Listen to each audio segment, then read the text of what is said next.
This is the all singing, all dancing city that never sleeps.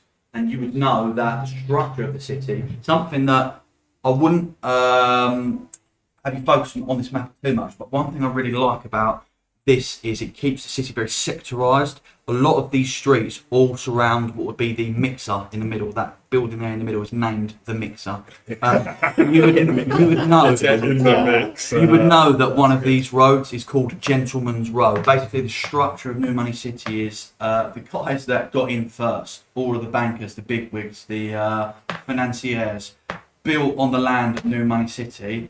And very shortly realised that a lot of the land occupancy was taken up by their villas, their banks, their vaults, their mansions, and kind of realised that they've run out of room for everything else. All of the, the shops, the leisurely things that you would have, and left one street for bars and brothels.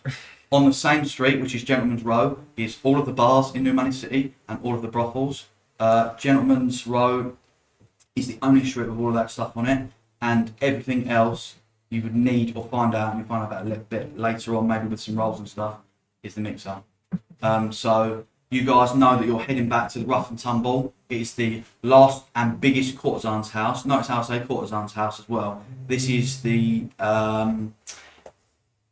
hierarchically probably how the street is built as well. Coming into the New Money City and into Gentleman's Row, you work your way from the absolute scummy guys, the worst of the worst, up into the Rough and Tumble, which is has been transformed less into a brothel and more of a courtesan's house. So you guys aren't quite there yet. You are not there. You are not there yet. You're probably about you have Spearmint Rhino up to platinum levels. you have very much that ilk of transition. Gold fingers. Yeah, literally, you are in gold fingers. Yeah, you know that is your base of operations. And I'm going to say that you guys, any conversation, that you're making this transition. I mean, you know, you were running that scene there. You are coming back into New Money City. We can make some stealth checks shortly, but yeah, any information that wants to be shared, like we said, plan has just gone fucking way awry. That was not on the cards. But you know where you're going, wasn't it? So That you went got- well. you got the We thing, got right? in. We got out. We got all we everything- carried fucking everything tits up. went Where's the perfect. money then? I mean, there wasn't any fucking money. I opened up the vault and it was empty, and I took a look out, and then So we Next thing I we know, were I'm flying expecting through some the train. treasure, but we weren't sure what the treasure was necessarily. Molly O'Sullivan, the owner of Rough and Tumble, your fixer, your partner in crime, not necessarily a gang member of UBL, but is your business confidant. your business confidant. Who's the guy in GTA? The guy. Leicester. Leicester. That's the correct- He's Your, our your Leicester. Leicester, owner and mistress of the Rough and Tumble is the one who said, guys, this train's coming in, this is where the treasure is, this is where you need to go, and he's back at base, eagerly awaiting you guys to rock up with the treasure. got some questions for Molly. But where'd she get the information from? Did we get anything? That's a good question. There's no fucking treasure. I was holding this blue dove. That looks kind of cute. Is it valuable? Can we set- Is it made out of like quartz or something? Or is it a real dove? Do I get a magical aura from this Do stuff? animal Anyone who handling? wants to can make any kind of roll they so desire. I mean, my arcana is. Doesn't I have to will be be on Can I make an athletics? Yeah. I mean, the DC for whatever last people go exponentially higher, but you make Are you doing Arcana? Yeah, Did you roll okay? 33. 33. 30? He's got 20 in. You've got so- a plus 13. Did you get on 32. 32? You rolled a natural 19 plus a 13. I'll roll history then. Holy fucking shit. I don't know. Insight is people, medicine. An 18 history. There's nothing I can roll. You're like, this That's is dumb as shit. It's my day to day. I can't roll a charisma check on it. Yeah, I've got. I mean, I've got. 18 history. 32 Arcana. 32 Arcana. That's absolutely insane. Any rolls being made? I'm just holding the blue dove out and be like, Lovely. Either of the three balls? I'm not. No. Looks like a dove to me. While we're coming in, like presumably we're riding all alongside each other. Yes, you're back in pack formation. I'm gonna have my aura of protection up. I'm gonna make sure Sweet. that kind of. You're scouting the perimeter. I'm going to say the danger is gone. Anyone, any sort of like sheriff or part of the police force is out with the train, and you basically are within a 5 to 10 minute jaunt back into the town. Is it obvious that I'm untouched by any damage? So that you've taken But it zero. is obvious to them that It is obvious. Oh, on the way back, I think I would have tried to heal everyone. So would I notice? I would have used some lay on you may hand. cast whatever spell. How much damage have you I taken? just took 9. Okay, so out of my lay on hand. Of, I might have to use the ability to find out if I'm. Yeah. Well, no, so my lay on hands, I just need to be touching you to heal you. Yeah. You get but like we're touching level 10, Yeah, 25. you are touching up. I think, Every 2 levels. I think it's 25. Oh no, I've got 35. 35. So I'll heal you up to full, which is however much. Back to 8, so that's 9 from me. So 9 from you. And I will have attempted, I would say, to heal, especially since I knew he was at the mouth Yeah, and he sat on my back. You know so the I haven't plan. got, like, You know the plan was Aaron was always got. You know that Schmuck was always the one who was going to actually have his hands on Yeah. on the goods, So I will have attempted to heal Schmuck and you recognise that. as I try and pour. Unless, my I mean, he life. actually took bludgeoning damage as well, so it wasn't like he was shot or Yeah. there's not any actual like I just combat slammed wounds. into a fucking Yeah. wall. And I'm sure like communication is shared between that. But I guess I would have noticed as I tried to kind of send like the magical energy up through my back and Yeah, heal him. I would absolutely. have noticed that there's no just no healing vibes. no reception of that at all. Cool. Okay. I won't say anything, but yeah, I guess I've noticed. I'll say the I've question. taken any- Where were you guys when the explosion happened? Because there was a fuck-off explosion. I was keeping watch, and you were going through whatever we found in there. And next thing I know, I'm head over ass. Yeah, In a lucky wall. to be alive. What did you actually find in there? I opened the chest. I had to open the chest. I mean, Literally, I mean, I would have opened Do you communicate that Ace arresting spell was cast on you? Yeah. The dominate person was cast on you. yeah. I don't know much spells, so I'm kind of stuttering through like trying to explain. You guys know magic, so like, you probably can like interject halfway through. And I'm like, I was made, told to open.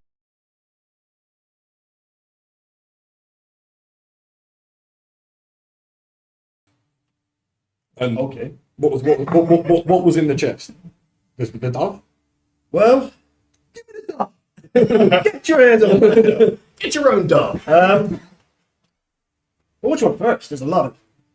Well, you start at the beginning and end at There's a the lot end. of things to Talking right now. Start at the beginning and end at the end. And I received a message. And, well, it went something like this. It was, I speak these words only to protect and to love my final hope. Mould my heart and do away with it. For with this I die 1,000 deaths. May the lands never know what have brought upon them now. Happier times could have never prevailed. I pray this sacrifice wakes up for what I have done and prevents these next words from ever being uttered again as I say. Woe, woe, woe to the child, my girl, who looks upon the four horsemen of the apocalypse. Just rolls off the tongue. So That's good. That's really And then the items in the box started vibrating. The first one, What were the items? one single bullet on a plinth, started to vibrate more and more. A half-eaten apple, again, started shaking. Did you eat the apple? I did not eat the apple. A rotten, dead bouquet of roses. And finally, a human skull. All rose from within the box with purple aura glowing through and within them. And with the explosion around me, grew up into the air and dispersed. And then finally, within my hands, there was this dove What sorry, bullet, apple, skull. and What? dove. Oh, bouquet of roses. That has already been written down, by the way. Yeah, magical. No, And then the dove was within my hands. And the explosion you saw was where I was. It was in front of me. It was the chest. It was the items. It was the aura within it. So you were at the epicenter. Yes, and this dove, I took no damage. Do we get anything from our history and arcana checks on that? On a history roll, who rolled history? You. I rolled history.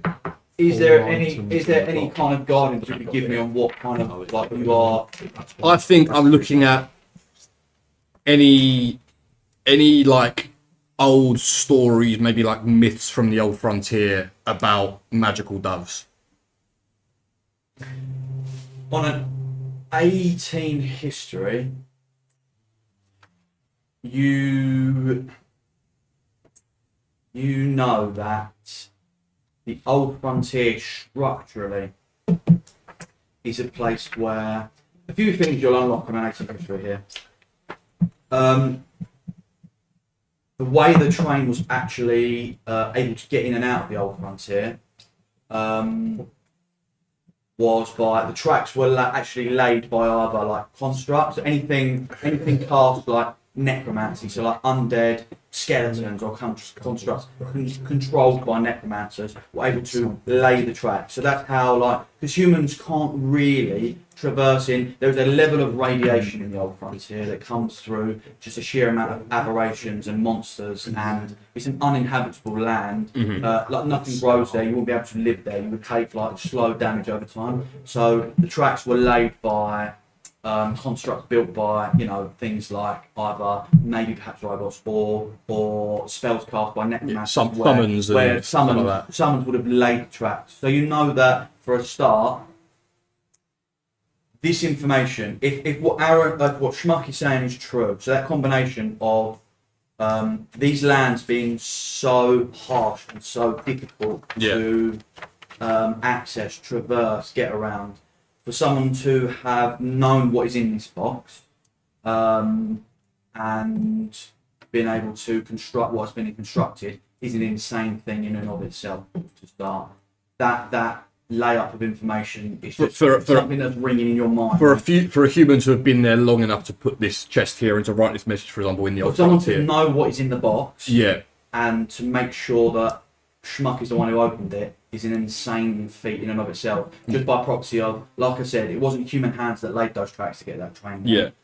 It was summons, it was things that wouldn't have to worry about damage or radiation or being attacked because more summons could be sent to go and lay the tracks. Yeah. And then the guys on the train would never have really got off, and if they did, to, you know, get to wherever, you've heard rumours and spatterings. That's another fun thing about the old frontier being separated, is that hearsay, truth, and myth and legend and rumours all kind of have melted into this melting pot of one thing. So for every man in a bar that you were sat next to saying, I heard they went in there and killed them all, killed all the monsters, there's none left. You've heard another little boy say, I saw him myself, I still see him, sometimes I go out there with my friends to sneak out later now and I still see him. So you hear all these different things. Some people say the lands are still infested with monsters, some people say there's none left. You know that the things that fueled the New Frontier are technically probably the treasures of hordes of these monsters. So, you know, it's a difficult transition of information, but things on a history check that you would know about the old frontier that are matching up with Aaron's claim that you've been set up are, how the fuck has this box even sort of manifested itself? Well, my thing is as well is, I mean, I don't know if Molly mentioned this to us when she sort of gave us the job, but if they're taking stuff out of the old frontier, is it who loaded the train on the other side? Do we have any idea?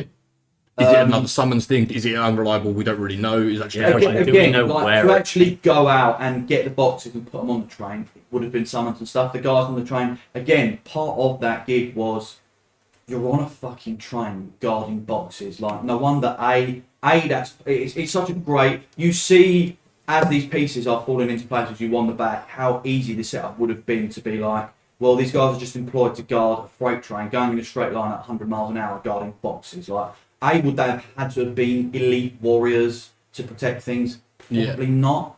But equally, like, it sets you guys up perfectly as well. So to actually load the boxes on the train would have easily been like summons and stuff. But I think that's all you probably get on a history check. Cool. You have never heard a child's tale or a myth or a legend about a dove, Yeah. or anything like that.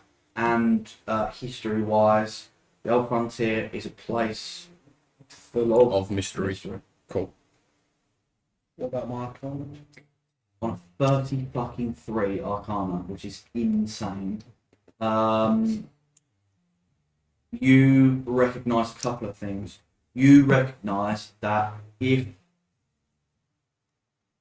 Trigor hadn't have cast a healing spell on whoever he has cast a healing spell on here, eventually this dove, its natural arcane energy that it's emitting would have healed any of you anyway over a period of time. So much like I just narrated the level of radiation going on the Old Frontier, this little dove in Aaron's hands, or in Schmuck's hand, excuse me, is radiating a certain level of healing aura. So it would have probably by proxy, whether you guys would have recognised it or not, if someone hadn't cast an Arcana check, maybe after a while you'd have realised actually I do feel okay from what happened. It would have probably cast, and I think even in a mixture of like healing as well, you recognise that energy. Also on a 33, you on a 33 Arcana lean. I'm assuming you're getting in a little bit closer to. I don't know whether you've actually passed the No, double. I'm not letting go of it, but I'm like wielding it to everyone. You see, as you cast a arcane, you take an arcane interest in what is going on here. The dove begins to mutate in your hands, change its form and shape, and grow. And you go from holding close like that to holding longer like this, the form of a humanoid girl. She is, in terms of human structure, looks to be, if you had to like describe her to someone who had never seen or met her, you would say she's a young girl, maybe in her late teens, early 20s, as that constitution and stature of a young girl. She is female by human know-how and nature.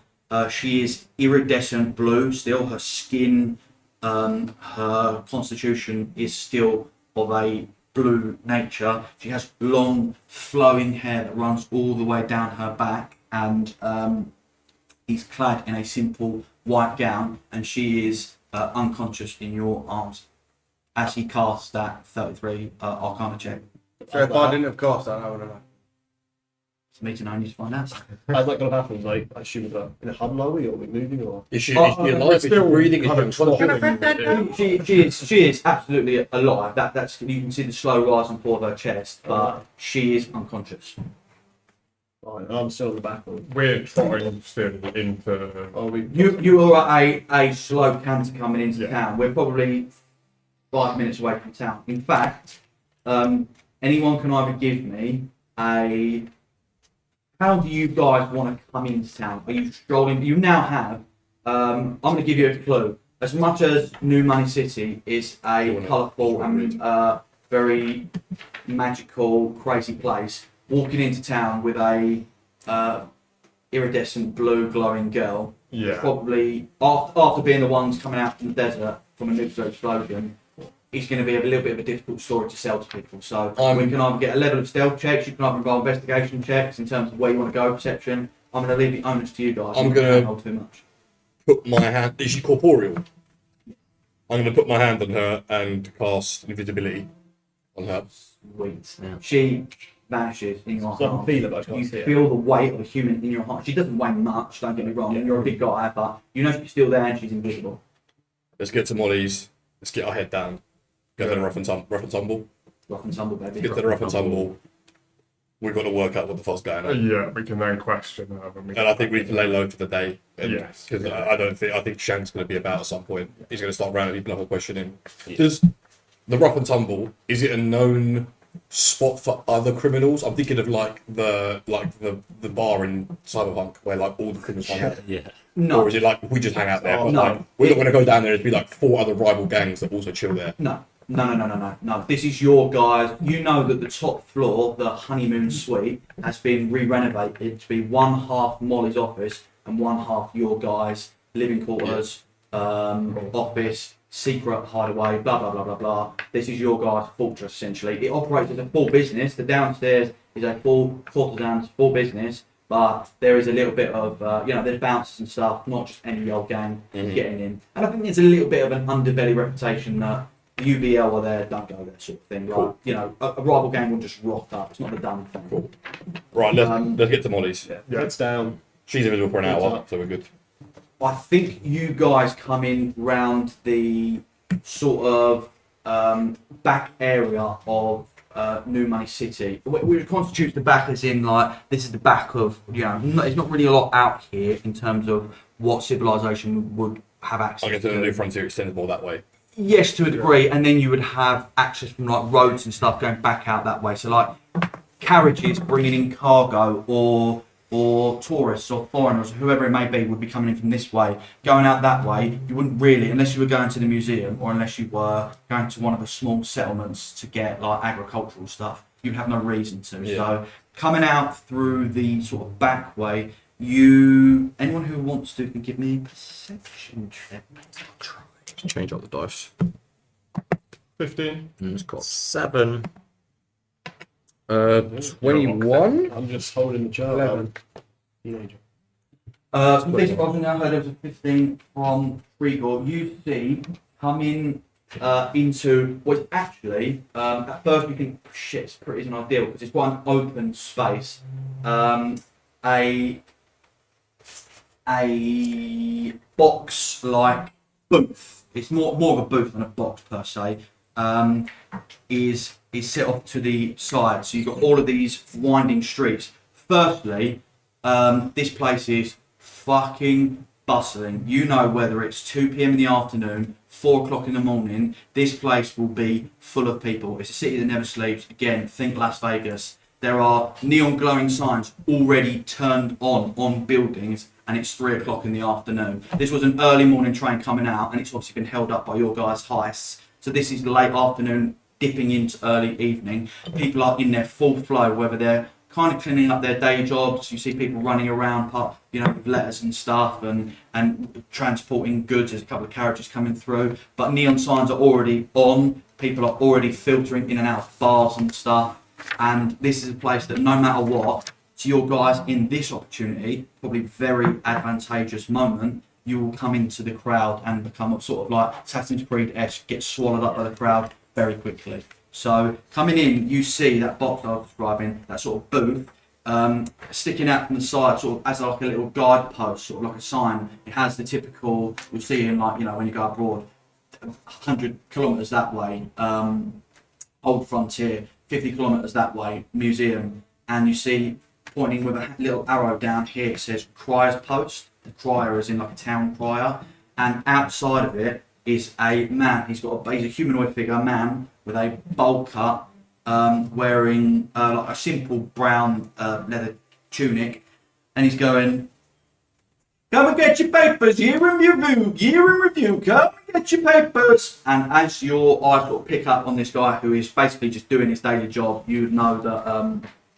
the Crier's Post is where either people leave messages, people come here to deliver mail and it gets sent off, or also it's like by proxy and sort of a hybrid news agents. This is where the local papers are picked up, and this is where a lot of information kind of gets distributed.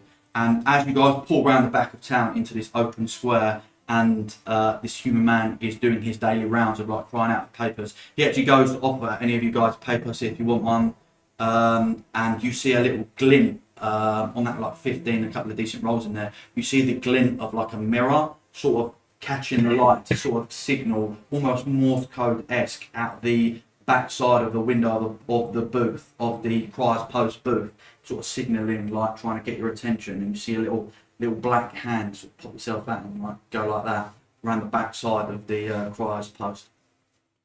I'll hop off my horse. I'll take a paper from the crier, and then sort of lean up against the post where the hand is. The crier, not even breaking stride, goes, "Get your papers, fresh off the press, get your papers," and hands you a paper.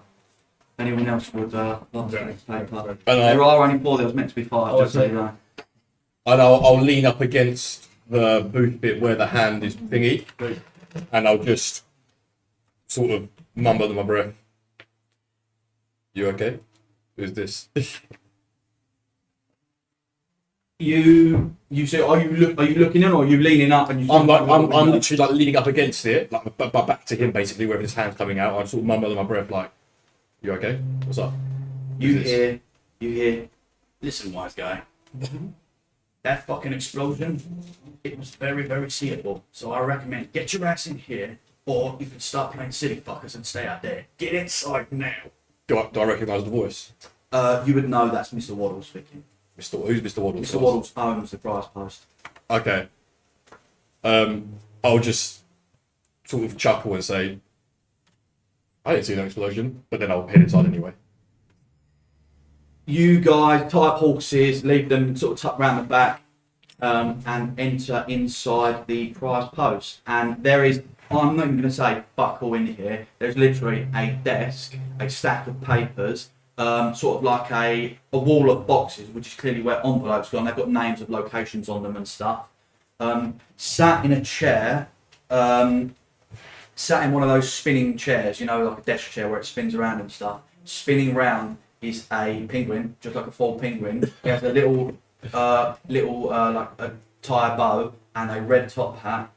And he was like, he turns around and goes, well, 5 of the biggest fucking jackasses I think I've ever fucking seen. Really? Really? Landing a nuclear bomb in the middle of the desert. I'll give you a clue. There's no obstruction out there. Everybody's well fucking done. Well done. I got no idea what you're talking about. I was getting my end away at the rough and tumble. Paid for a nice little lady, redhead of course. I've first time hearing of an explosion. Give me a deception check. Anyone else here can make a either insight or history check. I would like to make an insight check. I don't even have good deception. I'll do a insight check as well. I'll do a history. 16 in history. 17 insight. 16 insight. That's an 8 deception. You have no doubt from where his chair is sat that he watched you come out of the desert. What he literally has been sat waiting for you guys to come from where you were. It's probably like desert dust on my cloak He as well. actually, as he shifted his chair, you see a pair of binoculars on the side of the window, facing where you have just come from. On a what would you roll? 16. On a 16 history, Mr. Waddles isn't necessarily a particularly complicated guy. His front sort of office, front-facing job is literally, honest to God, just giving out his newspapers. The human I described outside is his familiar. He is the owner. That guy out there will just stand there all day long going, "Get your paper." He wouldn't have said anything if you spoke to him. He would have repeated that. He was just standing there, handing out. Mr. Waddles is the one who owns the place. And his honest to God day job is the distribution of information and mail throughout the city. You also know in the background he does do maybe not something that like a sheriff is a sheriff Shank going to come and boot down Mr. Raw's door and kill him and arrest him. Like sheriff Shank can't kill anyone, but no, he wouldn't. Like he's not doing anything truly criminal. You know, he passes on little pieces of information, maybe little pieces of secret or little pieces of things that you wouldn't want anybody knowing. You know that Sheriff you would know that Mr. Rawls does that kind of thing for the criminal underworld. He passes on the bits and the pieces, items, information that people wouldn't want anyone else knowing about. And you would know that he wouldn't you rolled an insight check, didn't you? I did, 17. 17 insight. You can immediately see from his posture, and you clock alongside Cole, the pair of binoculars. If he wanted to fuck you over, he wanted to bump you, there would be a watchman's guard waiting to arrest you guys now and you get fucked. He's clearly not You're clearly not in immediate danger, and you would know. You've had a couple of run-ins with Mr. Waddles. You've met him before. You know who this guy is. He's not your best friend. If a guy did come in with a gun now and was going, "What's going on?" He'll sell you out in a heartbeat. But he's not out of his way to do that. Like, do you know what I mean? He's not there to say he's nobody's friend. Therefore, he's everybody's friend. Like, he's not. He's not his got best friend fa- himself. Yeah, his own best friend is himself. He's got no favourites. He's not gonna fuck on you just because he thinks it's better for the next guy, because then his business is ruined. But yeah, he knows Molly to a degree. He knows you guys. You've spoken to him before, so he's not your best friend in the world. But you know that's the sort of vibes that you get in here as you come in. Mm-hmm. He goes, so what the fuck was that all about? I'll speak up, and I'm gonna say that we were at the edge of the new frontier, and if he wants to know what's going on, we've got information to sell him. You see him sort of consider what you've just said and go, It's a tempting offer, I've had a couple of people come in already. Actually, one of the Miss O'Sullivan's runners has been by 3 times already asking whether you and BL have been seen around town just yet. She's very, very keen to know your whereabouts. So if I was you guys, I wouldn't stand talking to me too long. Although, I do have a couple of things to show you, but be that as it may,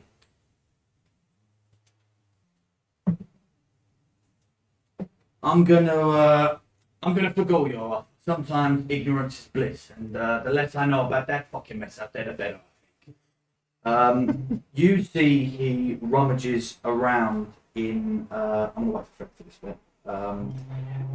Just so I know, this is a guy who knows a lot of the goings on, right? If there's anyone to go for information, It might not be a dossier of the greatest hits you've ever seen. He'll know something about anything. He'll know, even if it's a little nugget, he'll know something about everything. It's either jack of all trades, master of none, Yes. or I'm an expert in that one thing. Yeah. He'll have jack of all trades about something you won't know. right? Okay. Yeah, he goes, 2 things. Firstly, you're going to walk into my office and you buy a fucking newspaper yet? If you got a newspaper or not. These things are hard off the press. You got one? Okay, good. I really like the bit about Sundria and the Wildlands. Switch it if you want to make it, or anything to do with that, yeah. How far away is the Wildlands and Sundria from where we I'm not are? going there. 8. 12. He, That dice is fucked. You've never rolled with me today. He's been alright. he goes, you see, he Yeah. goes, well, now you're Yeah, being, maybe. now you're being a bit more open and a bit more honest with me. I have got a couple of things here that have been resting on my desk for a little while, and it's actually funny you guys have been around. I've not seen you for a little while, and I've got not only a bone to pick with you, but now you're asking the right questions. So, firstly, and he sort of like puts a hand out to be like, these papers aren't fucking free. I've got to run a business. Like, is anyone going to pay me or what? Oh. He's just handing them out outside. I'm gonna. Fucking took one. I'm gonna go into. I'm gonna go into my robe of useful items and just pull out a beer and give him a beer. Beer. Yeah. Useful item. Yeah. And he pulls He out goes, the- And a beer was one of them. The most useful of all items. he goes, thank you very much. I'm straight edge, and throws it straight at him. It was an alcoholic. It was a represent. I stood there with this invisible thing. Should I? You're just carrying You know that all of your money is in this geezer's pocket. Here's, And I'm here, an invisible woman. here's the so- gang. Here's the gang financier. I'll mage hand 5 gold out. I don't have thumbs.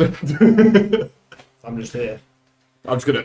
You may chant 5 gold. Do in you his not pocket. have Yeah. thumbs? I have hooves. I don't have hands. You're on top of you carry a sword. What? You carry a long Oh sword? yeah. No, just like horsey. You see his literal whole demeanour physically. You're like, what, you know, when he came in, he's probably at an 8. Like, you know, don't bring fucking trouble in here. You also don't pay for your newspapers. He's back down to a 5. He's like, you know, he'll probably. His best for you guys is probably only ever going to be a 5. You know, you don't like his business up that much. In my mouth. He says, you asked about who asked about the Wildlands? Who asked about the Wildlands? Funnily enough, hard up the press, you know, because this is a growing business. I don't want to live in a shack forever. We're pushing out into other things where we're cartographing, and he pulls out. We've got 48 more one shots to go. Matt, We're gonna be fucking 70 years old picking up the last date of Thunder. and above table, every time we play a one shot, we will fill out a state of the United States of Canada. The Wildlands is what? That's Florida. Wildlands is the frontiers It's next door neighbour, Florida, So we're in Georgia right now. if that's what that is. I believe it. Right, where the fuck's Augusta at? Yeah. This is the United States of Suntria, located in the world of Cthon. So never be redacted. Great name for a world. I wish I come up with There you go. Every one shot we play, we will fill out a state on That's good. the That- United That is States of Suntria, which I thought would Lovely. be a I can't wait till we go to Hawaii. Yeah, I want the Island Beach episode one shot next. That's been chill vibe, surely. Yeah. That can rest wherever you guys want. No, and that's yeah, brilliant. I thought that was a really fun little I did like that. I like that. Right. That's fun. One I've more already, beer. I've already had a couple of ideas Another of beer, like, where we could go next, what we could do. I'd like to do like maybe like you know, the Wildlands was a very barren place. The frontier is a desert. Thinking maybe we go like north and do something. I've always wanted to play a like the Curse of Strahd. Like things like that. It's very cool. We're never going to do it because it's so difficult to sort of transition across how we play D&D. Yeah. But like, I've had ideas for like a one shot where maybe you guys are like villains and you're like underlings of Strahd or something like that. Like those are like the whisperings of like an idea for like another one shot we could do where you guys are actually like the bad guys in the castle. It's crazy you're teasing a future series. Yeah, Mate, this is a fucking established. This is it, baby. You think I'm? I can't wait till you realise the difficulties in actual world building more than just one town. Well, An I actual did think world. as I was doing this, canonically, Boris Johnson and Keir Starmer are out there somewhere. Yeah. The Manchester United team are just to stay away. Somewhere out there, the Decepticons are rolling about the wildland. I've got to be careful with how far we take these ones. Mate, the final one choice. Everyone. Oh, yeah, the entire The figure on the other side of the canyon was one of the. Was Jimmy Collins. team members.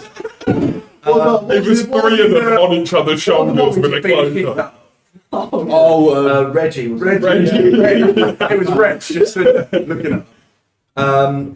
do you know what? Someone referenced it. Anyone who wants to make a history check using the handouts that you've now got, these, I know you guys are like half reading and it's difficult to like listen and read at the same time. No, bottom left. Any point, either now, while we're going later down the line, if you reread something, Can I do a history check on, via this piece of paper are free to go whenever you want. Can I do a history check on Jebediah Jane? Hell yeah. Do I have to? Uh, Can I roll? Can I roll one with advantage on Jebediah Jang? Oh. I will say that Colt Whitebeard, Yeagle and Treagle, if you are making Jebediah Jang rolls, can they roll with them? Oh. Me and This is Jeb, news to me. me and Jeb go way back. Oh! I rolled 2 8s on the That's die. 20. Yeah, I don't even need the don't even need to advantage. say. Me and Jeb. 17, but My brother knows Yeah. Jebediah. Sounds about Jeb. got it on. We go way back. You're on a natural. It's literally still sat there, natural 20. Oh, yeah. Could I get a G&T? Yeah. I was actually going to say, I As long as would I'm like to making it refill yourself. drinks, get, like, Yeah. I want to re-up everything. I'm having another beer for now. It's too hot for anything else. Too hot for water. Get me a beer. Who's ready for a fucking nat 20, baby? What an absolute. I'm ready to learn. What a about fucking nat the 20. garden. This is the one shot, original one shot equivalent of the Modify Memory Early Doors. On a nat 20.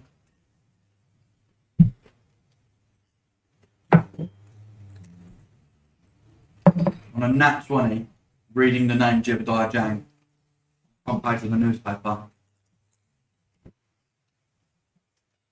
the train that you have just robbed, smothered in JJ and Co logos all the way up and down. Cool. JJ and Co JJ and Co. on a nat 20.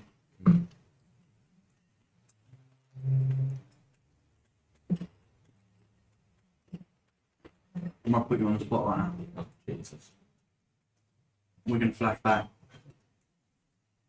How long ago would you say Igor and Trigor left the Oh, this would have been a while. Moretti crime family? So Jaeger's 27, and we left. We've been in this gang for what, 5 years? Yeah. I would say we were probably solo duo. Probably for like 10 years on our own. You know, like I feel like we started off as kids. I was thinking as early adolescence was maybe when we left. Yeah. Somewhere around 40. Yeah, like we were there and we're getting crime skills. Moretti family teaching us how to steal. But then we were like being young and dumb. We were like, fuck these We can guys. do this. We yeah. flash back to, I mean, by the time it was well over 15 years ago, right? Yeah. We flash back 15 years inside the Moretti villa, located on the other side of town, right where the fucking big dogs live. Big They dog, were one of the big first nut. families that founded in the old frontier, in the new frontier, excuse me, in New Money City. The Moretti family, one of the most affluent crime families. You two knocked on the door. One.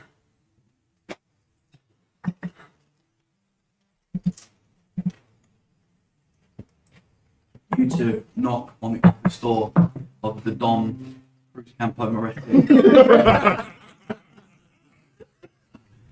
And open the Brilliant. door to Brilliant. see behind his desk, sat in his chair, on top of a chair, on top of a chair, on top of a chair, is a halfling man who is, even for the size of a halfling, probably half the size of a halfling. He's maybe 2 foot tall, stood out. With a quarterling. Jet black, slicked back hair, 3-piece. It's permanently like 35 degrees in the new frontier. It's fucking boiling. He's in a 3-piece suit, red tie, pencil black mustache, slicked back, jet black hair, puffing on a cigar. Wow, wow, wow. Ego and Trigo. Please, boys, come in. And he extends his ring for you to kiss the crest of the I do. Moretti ring. It's just a bottle cap. Already. Side of his hand. Fist bump, sure. He asks for you to. He says, "Please, gentlemen, sit." You see him like climb down momentarily off his chair, and he's now just stood. View his desk. He's got a stand on his desk, basically. He's stood on his desk, and he's folding through papers. I'm a busy man, gentlemen, as you can imagine. Ah, yes. At 4 o'clock, Igor and Trigor leaving the Moretti family. This is correct, boys. You're here to speak to me about leaving the family. Please, gentlemen, tell me, why do you want to leave the family? Well, we really appreciate everything you've done. And the opportunities that you've given us. The teachings and the lessons that you've given us, Don. But we want to do what you've done, and we want to build our. I want to fly, man. I want to fly. We want to You clipping our wings here.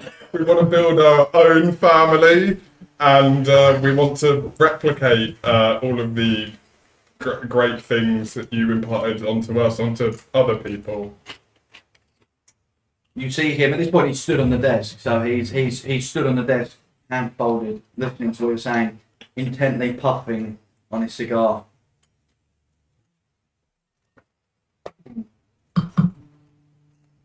Made my decision. He turns to you and goes, "Pick me up." And extends his hands like that. Even as a younger centaur, you're probably like 9 times the size of him. The fact that I'm taller than him Yeah, is he goes, crazy. "Pick me up." Up Puppies.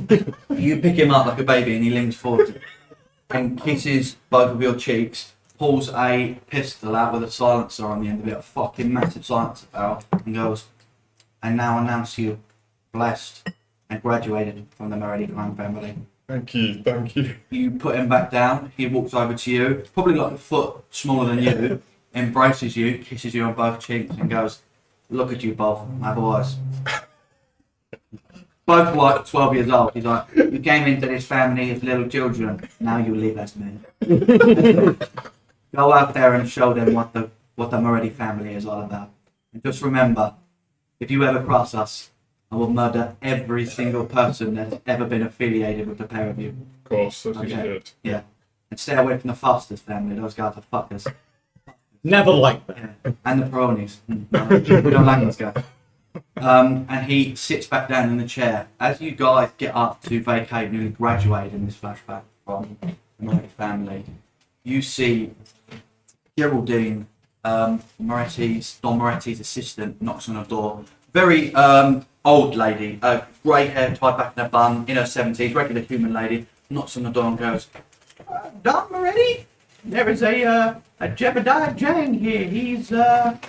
He's insistent that he has to see you, sir." And you see Don kind of flicks through the papers on his desk and goes, "What, the new hotshot kid we that's been with us for a little while? I've booked in to see this guy. What does he want?" You guys see through the door that is now slightly ajar, sat in a seat, is a human man, plain leather trousers, open shirt with a vest on top, albino white skin,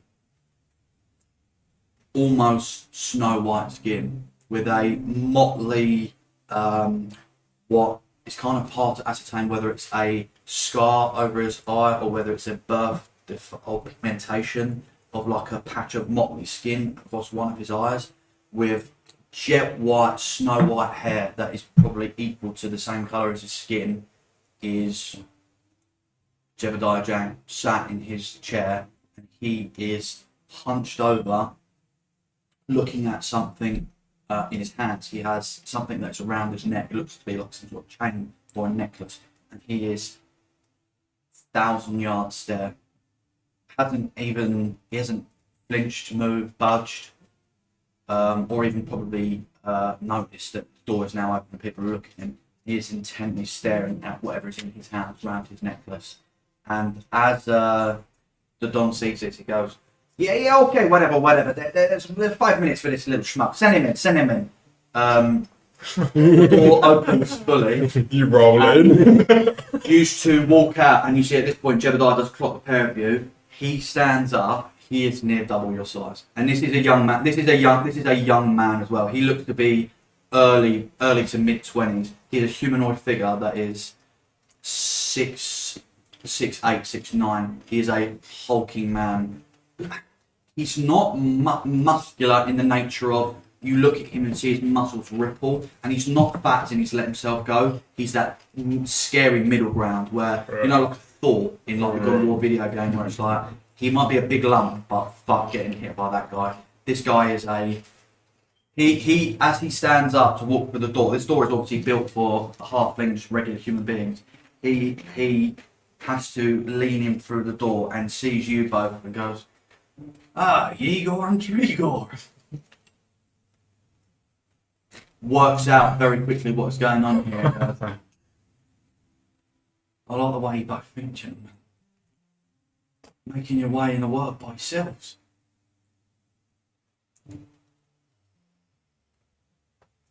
I like that a lot.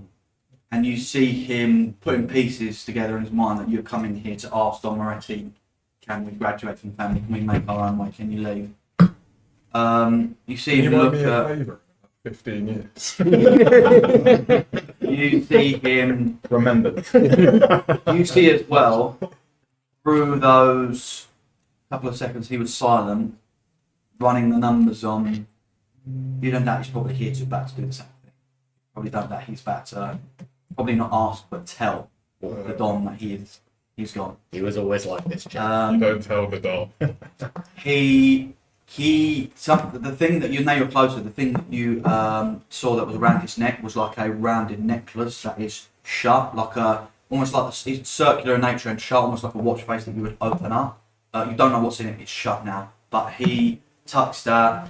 Give me an insight check. Either one of you can give me an insight check in this moment. Yeah, insight. I'm not awful. Oh, that's actually all right. Holy Oh, shit. dirty 20.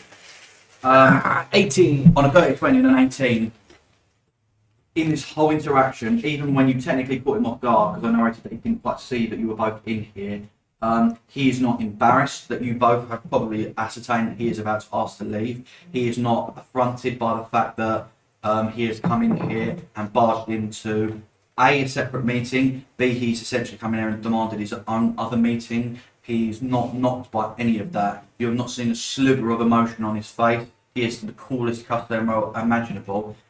As he notices that he has not tucked his necklace back in, you see the most very second flicker of emotion pass across his eyes, and he tucks it away and says, "Sorry, boys. Didn't quite mean to intrude on you, but birds of a feather, as they say. Not a bad idea, Igor. Not a bad idea. Best of luck out there." And he extends a massive broad hand out to you. Doesn't squeeze your hand hard, doesn't do anything malicious or untoward, gives you an earnest shake, and you look into the eyes of a man who, for whatever reason he is in here and is about to ask to leave, looks to, on a 20 and an 18 insight, when you meet those certain people in life who have that look in their eyes of, this guy's got one thing on his mind, and whatever that thing is, he's hedged his whole life on it. Like, this is it. All bets are, he shoved all in, and it's on whatever this thing is. And he shakes your hand earnestly. The Don, at this point, actually looks a little bit uncomfortable, and maybe for the first time in both of your time at the Moretti family, a little bit uncomfortable and fearful at this sheer Never fucking seen it presence. like this. And the door shuts, and that's what you get on that 20. What's the age of Jeb, and when? Like, what was he? How old was he then? Compared to us. Early 20s. Okay. Early yeah. 20s. So you guys are probably he's 12, 13, so he's yeah. probably about a clip older than you, 5 to 10 years older than you. the way we thought, he's older guy. Yeah, Okay, right. that's what you get on that 20. You've, maybe wasn't quite friends or Acquaintance. compatriots with him, but you know he grew up in your Yeah, family, same family. and more than anything, had his own ambitions that swallowed up the Moretti family's ambitions and then some. Well, he was also in amongst a heavy crime family growing up. From how we kind of envisioned it. And wasn't leaving with a brother that would have it back no matter what. Yeah. Yeah. He was willing to do it on his own. Give up the golden ticket. The golden ticket yeah. to be a member of the Moretti family. Walked out on it. And that's the kind of sense you get of reading up again on Jebediah Jang. Yeah. Amongst the fact that his name comes up on that page several times. But no surprise he's done that, like at all. Because he... Jebediah Jang, no role necessary, is one of the most affluent men living in the So state. it's kind of like when But you're no, watching the no news surprise. and you see a name of someone you know, and you go like, "Oh, they've made the news. That's how good they are." At Yeah, the thing. yeah. I'm looking at this going, we always knew You Jeb can, you would can get smell some. it on him that he was going to make something of it. Like, On a nat 20 as well, while I've got the Now Chip flow going, you read that newspaper in your hand after, you know, when something like there's information being passed around and you just can't, you're like, your brain freezes on that one piece of information, even though things are moving, it's like you can't look past, you've just read Jebediah Jang, you're like, fuck me, like, I remember, like your mind goes back to that flashback and like things are being said, like Mr. Waddles is still talking to the three of these guys. Like Mr. Yeah. Waddles is explaining to these two. He's like, what can I say? I mean, fucking money. I had newspapers for what, $5 a part? Fuck me, man. Like, what? We're gonna go into fucking building maps. I've never even left the state of the fuck here. He's talking to these three. You're like locked in on this information. Coming back from that flashback, being a little bit more back in the room, you read that initial bit of the grand opening of the museum, the old Frontiers the Old Frontiers Old Blood Wing. The old The Old Blood Wing specifically. The museum has been open for years and years and years. A very popular tourist site, one of the most popular tourist sites in the Frontier. It reads there that he is sponsoring the Old Blood Wing, and that the grand opening is tomorrow morning, early doors. Yeah, there you go. And I will say as well, I'm going to keep going on about it. His name's in there a couple more times as well, in other passages. And that is what you get on an actual. I think also upon remembering that, it's like I fucking love this guy. I'm really proud of seeing his name. You know what I mean? In terms of the crime family, like seeing a guy's name mentioned in the newspaper, that is like Seeing someone in a sort of legitimate way as well. All over the track. Yeah, But you came from like the same dirt that we did. Like you come you come from the fucking crime family. You're trying to get recognised. You're trying to like that is my make point. any We kind aren't of seeing name him be for yourself. arrested with his mugshot on the front, going, Are "Oh, you Jeb, fucking guys loser." like talking about Jebediah at this point, or are you? I would say I brought it up. I would say that while he's probably gone. Oh, do you like remember this? And we're like, oh shit, yeah. And he had that like. Pretty He sure came he in, he also- had the fucking eyes Sure, you on could him. develop Minecraft as well. I think when you do that, I sort of like I smack the newspaper out of your hands, and I'll be like, "There's nothing to be proud of." Don't read this dross. Frontier Gazette. Get a Guardian. Big Mr. Waddle go, whoa, things are fucking expensive, man. What the fuck? You pay for that shit. Look out for it. And I'll do what I want with it. Amen and that. He's gone outside to get a non-alcoholic beer. He's cracked this guy. I'm sorry. No, genuinely, I'm so impressed. So we're Yeah. like back in the room now. Yeah, a little bit. Put back in a little bit. So you said Molly was looking for us. You see, Mr. Waddles had said that Molly had sent 3 separate different runners throughout the day to be like, are the guys back, like, are the UBL back in town yet? Like, I'm looking for them. You don't doubt that she has seen the explosion and thought, fuck, what's going on? I guess we should probably head to her unless there's anything else you can Yeah. help us with, Mr. Waddle. The only message I was given by Molly was she would love to see you back at the Rock and Tumble. And as you guys go to leave, he goes, I said I wanted to see you guys. I've not seen you guys for a little while. You see, he stares at you, Stacks, for ages and goes, You're fucking ugly. when are you going to actually fucking in, Jen? You want me to publish? This has appeared on my desk this morning. I technically, legally have an obligation to pin this up on the wall outside. Really? Really? Koala bears. That's offensive to animals, you know. It could have been a penguin. You want me to pin that up outside? Take a long hard fucking look in the mirror. Huh? Come back. And you, coming in here, smacking my newspapers. Pay your fucking bills, bitch. Pay your fucking bills. Blowing shit up. Pay your fucking money. Blowing shit up in the desert and in the fucking town. You are. Well, I respect you. That's pretty fucking cool, actually. I'd be quite proud to hang this one up outside. Not like your fucking freaky mates. I bet. Just by aura farming. That is me.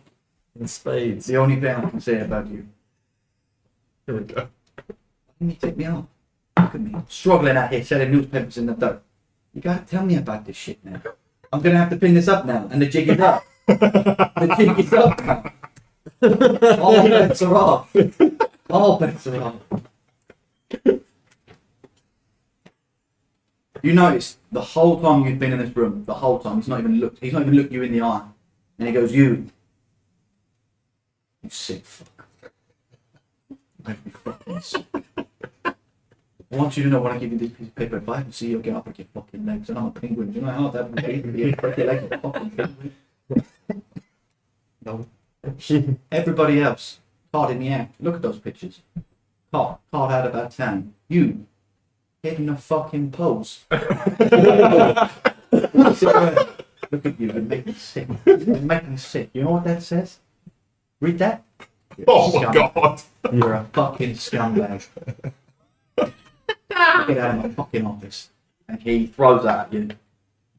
As he comes forward, I'm gonna have a weird posture of holding an invisible But I'm child. going to say right now, you need that. Thank God she's invisible. You have a little child in your arm.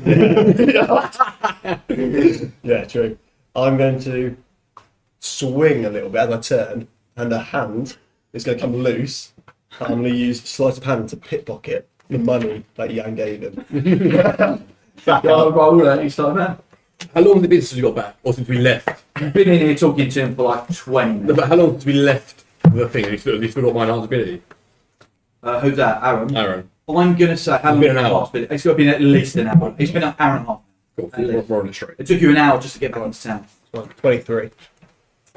23. You swipe that shit right out of his. You see he actually took the money originally and put it under his top hat. And as you like swing the hand around, the top hat comes like knocks the top hat off. And he goes, "What's with your fucking guy?" And then you swipe it off the top of his head. So the money is back in your pocket. And he says, "Yeah, like I said, you better hurry up to the fucking rock and tumble." So yeah, and he puts his hand out and goes, "Well, I really hope I didn't fucking see anything today, because otherwise I could have a lot of trouble for you guys." I'll pull out another and I pull Really it. give him the five. Give it him back. You've got to give it him back. As we leave, I'll be like, "It's for your service, Chief." What, I give him $5? He goes, "Thanks, man." Fucking jacket.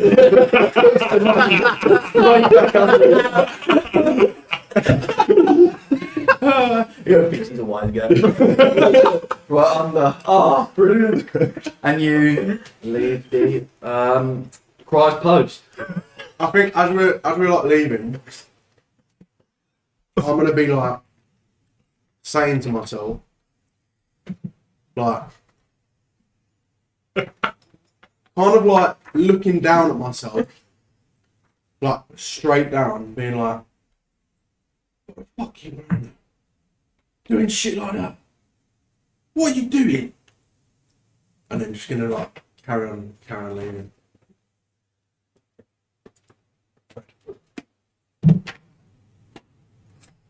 You guys easily pick up with the flow of the crowd.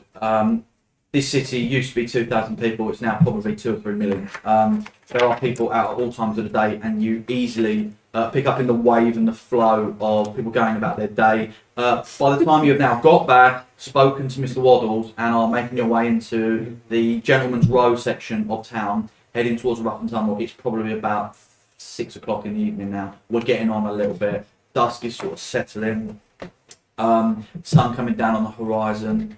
The neon signs are starting to cast a little bit more of a cadence. Now the light is coming down, and you guys find yourselves at the front door of the Gentleman's Row. You see at the what's that? Yeah, strip club. The It's rough, the quad rough sons, and man. It's your base Gentleman's of Row operations. is a street. Rough It's and your tumble base of operations. And like I said, down this road are tons of bars, clubs, brothels, progressively getting a little bit more classier and classier until the hierarchy finishes with the Rough and Tumble. So you guys are operating out of... you actually see on the front door, the Rough and Tumble is this beautiful marble building, lots of like ivy hanging down the front door. It's got like a veranda porch, or like a pergola maybe perhaps out the front. It's got all ivy down there, lots of windows, open edge like balconies and stuff. So if you did have like a private room, you could go and sit out on the balcony and look out across the town. It's probably actually, in terms of like structure, easily the biggest building in the whole of the New Frontier is the Mixer. The Mixer is a skyscraper in an otherwise like port town, like a village town. The Rough and Tumble is the second biggest building here. It does go up like 30 or 40 feet in the air, so you'd have a great view if you were out up there. As we're walking down Gentleman's Row, and there's like one where there should be a building in, there's just a gap of like rubble. I'm gonna like fucking kick Colt and be like, "I fucking like that brothel."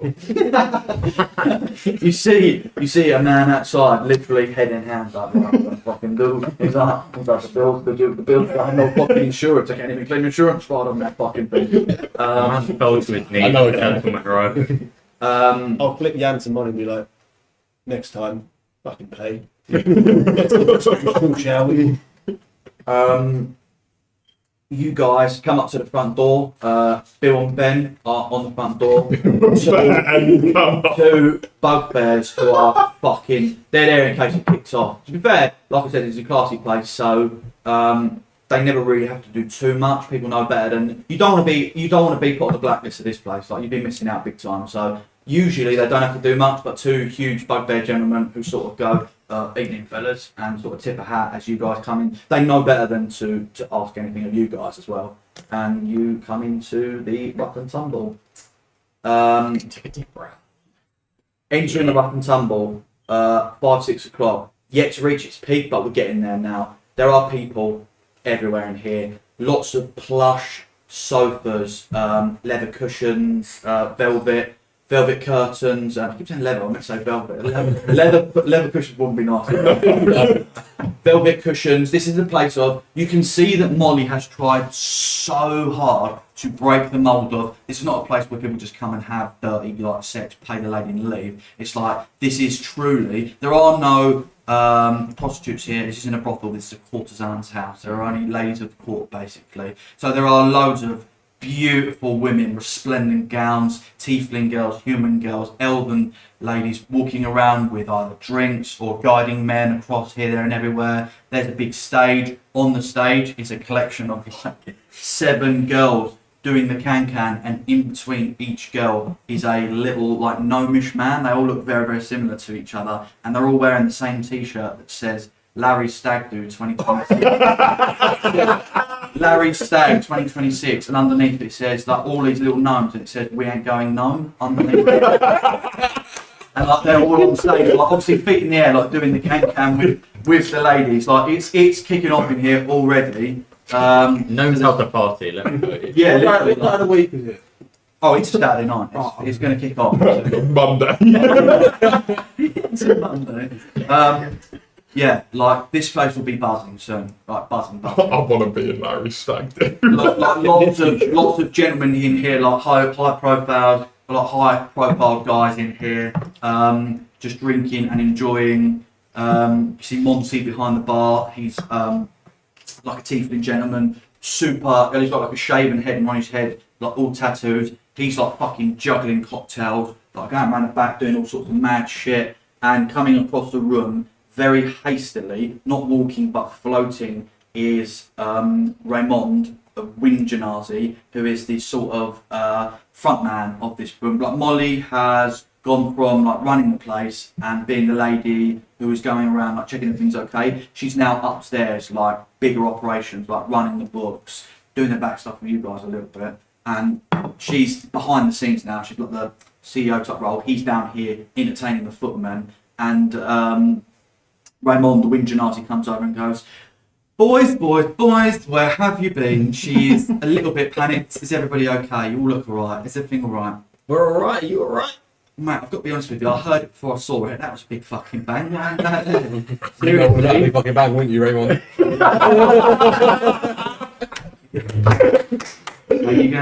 You know you don't pay me, but are you going to buy me a job? I pull out a non-alcoholic beer from my own. He goes, you pull out the money, then you just go. No, I pull out a non-alcoholic beer from my own. He goes, you know you're drinking it free little tarts. He goes, right gentlemen, you know the score. She's a little bit, give her a moment. If she gives you a rollicking, she's been very worried. You were expected that at least a few hours ago. I've been instructed to keep it all well-to-do down here, all very tame. If anything goes wrong, I'll call up. Otherwise, anything you need, chat, let me know. Usual form. Enjoy your evening, gentlemen, at the Rough and Tumble. Oh, Raymond, you are a diamond. No, I'll try my best. I do try my best. And he gives you a very like regal, like floated bow, and whirlwinds off to go and be, very well-to-do with the guests and sort everything out. And yeah, you guys know that top floor penthouse honeymoon suite is yours to go and Right. As much as I want to get involved in Larry's stag do, I feel like the invisible child. Yeah. Yeah, it's really expiring. I think needs to be unfortunately attended business takes Yeah. priority. Here. If we can get that done and get back down for Larry's Yeah. stag do, that would Listen, be at the great. end of the day, I feel like, you know, it's 6 o'clock. We didn't do anything else tonight. Once we chat to her, we can go. Then we can come Little back party, down good to night. Larry's stag. Just before we walk in to see Molly, I'm gonna prepare. Molly, you said like she's our fixer, but she don't Yeah. work for us. What's her like? Is she like? I know we trust her, but like she's not. Is she inner circle trust, or is she someone that like a business? She trust? is a gang member in all but name. She's not part of the gang, but it's like, I would say it is literally like Lester. Like Lester's not in Yeah. the gang, but he's But kind of absolutely, yeah, he's like, there absolutely is proper. like the thinnest veil between her being a member of the gang is literally saying like I'm part of the UBL. Like she's not, but she works with nobody else. She sorted you guys out your best gigs. She put you guys up for free initially when you came here, knowing that eventually if you guys got your foot in the city, you would be paying dividends back, and you have. Like you have as good a relationship with someone who is not your blood brothers as you could possibly get. Alright, so Are we going into her office or in that case, Look, I won't you would protect her. know that the top upstairs, the honeymoon suite, has been literally a wall built in the middle, and it splits in two. One side is her office. You guys seem to be going in there, and then the other half is your guys' like pad basically. Yeah, so you guys go up into the lift, I guess. ping the Sorry, yeah. Did you say there was anything you were casting? I was going to cast detect thoughts, but I think I trust her, so I won't. You're on. If you get in there, you're more than welcome to do that. You do whatever you like. I'll see what I've got on the live when we get in there. hit the button?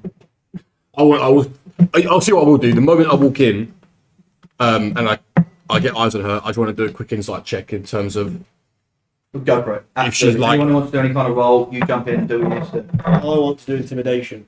You've been intimidated. You tell me what. You've been silent for the last 45 minutes. Well, Yeah, yeah, we've just been told by 17. Raymond we might get a rollicking. You're going in there going, I'm not gonna I'm not gonna get a You rollicking. fucking bitch. You fucking bitch. Can't You fucking should set me up.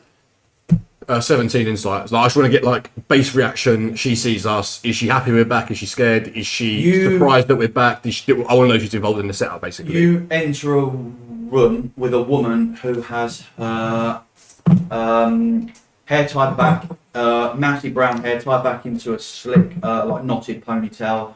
No makeup, absolutely stunning. You have no doubt if she was. But the irony of her not being courtesan must kill the guys who come here because she is unbelievable. She's so naturally beautiful, and yet she owns the place and is 100% off limits. Beautiful young lady, probably just cresting over 30 years old, is hunched over her desk. You have probably just walked in seconds before she had stopped pacing. She is like chewing on the edges of her fingers and reading something like a sheet that is so squeezed tightly at the bottom that you can see like finger marks on it. And she looks up at you guys and goes, Jesus fucking Christ, shut the door and come in. Fuck. And sits down in her chair and prepares to have a intense conversation. And you look at her and see, not the hostility of someone who's like, oh, fuck, I've been made, but someone who's like, what the fuck was that? Yeah. I'm storming in, laying this invisible child down, be like, what the fuck is this? Can you not see this shit? You set me up. What the fuck is this?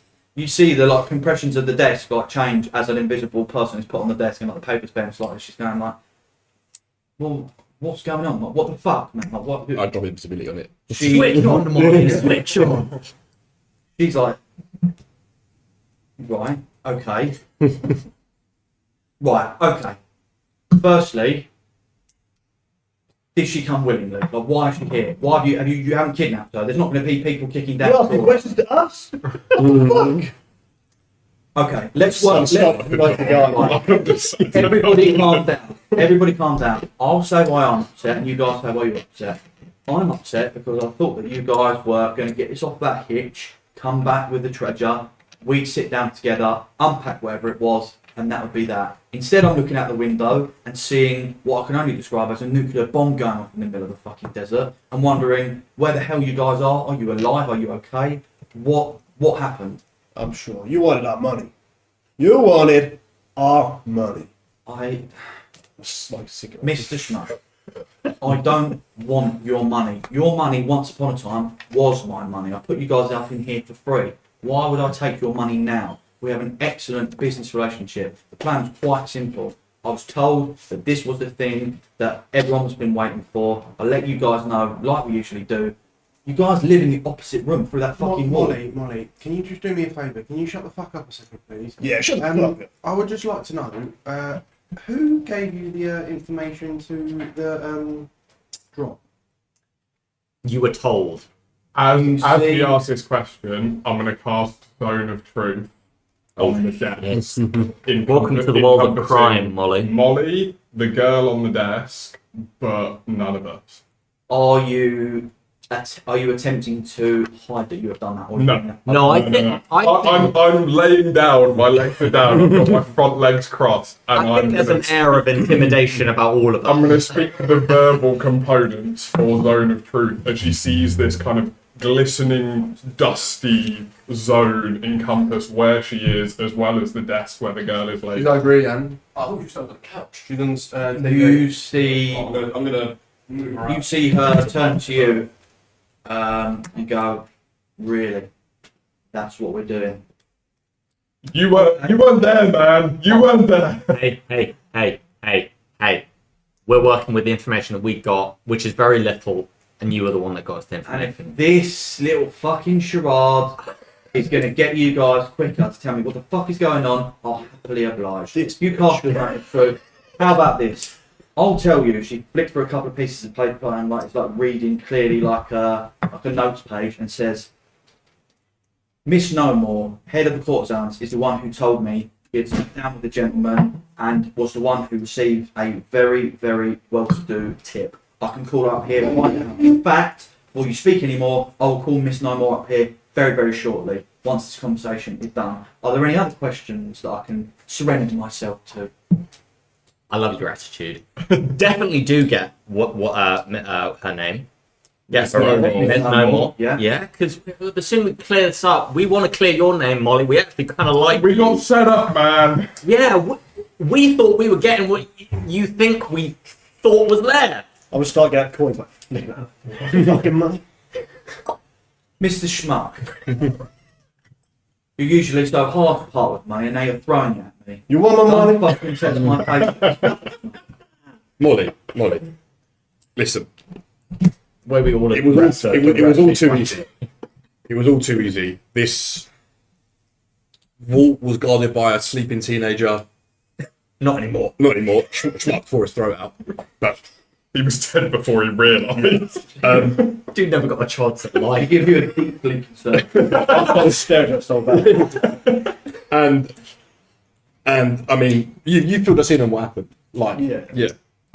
But presumably, Yeah, they you knew. filled Yeah. it in. She quietly turns over the wanted poster of you on the table. Like, as soon as she hears that you cut a man's throat, she's like, scrunches that up. She goes, what do you mean that Yeah, I saw. the information we were told was this is the hottest thing coming out of the old frontier. It's guarded by what? Fucking kids and bums. kids and bums.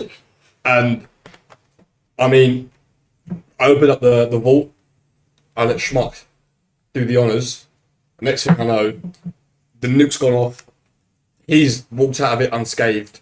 I've flown through 3 or 4 carriages, and Shank's on his way. And I'm wondering if Shanks knew, or if he just saw the bomb. How was Shanks there so quickly? Were you? No, he's too well to do. He's dirty and he doesn't.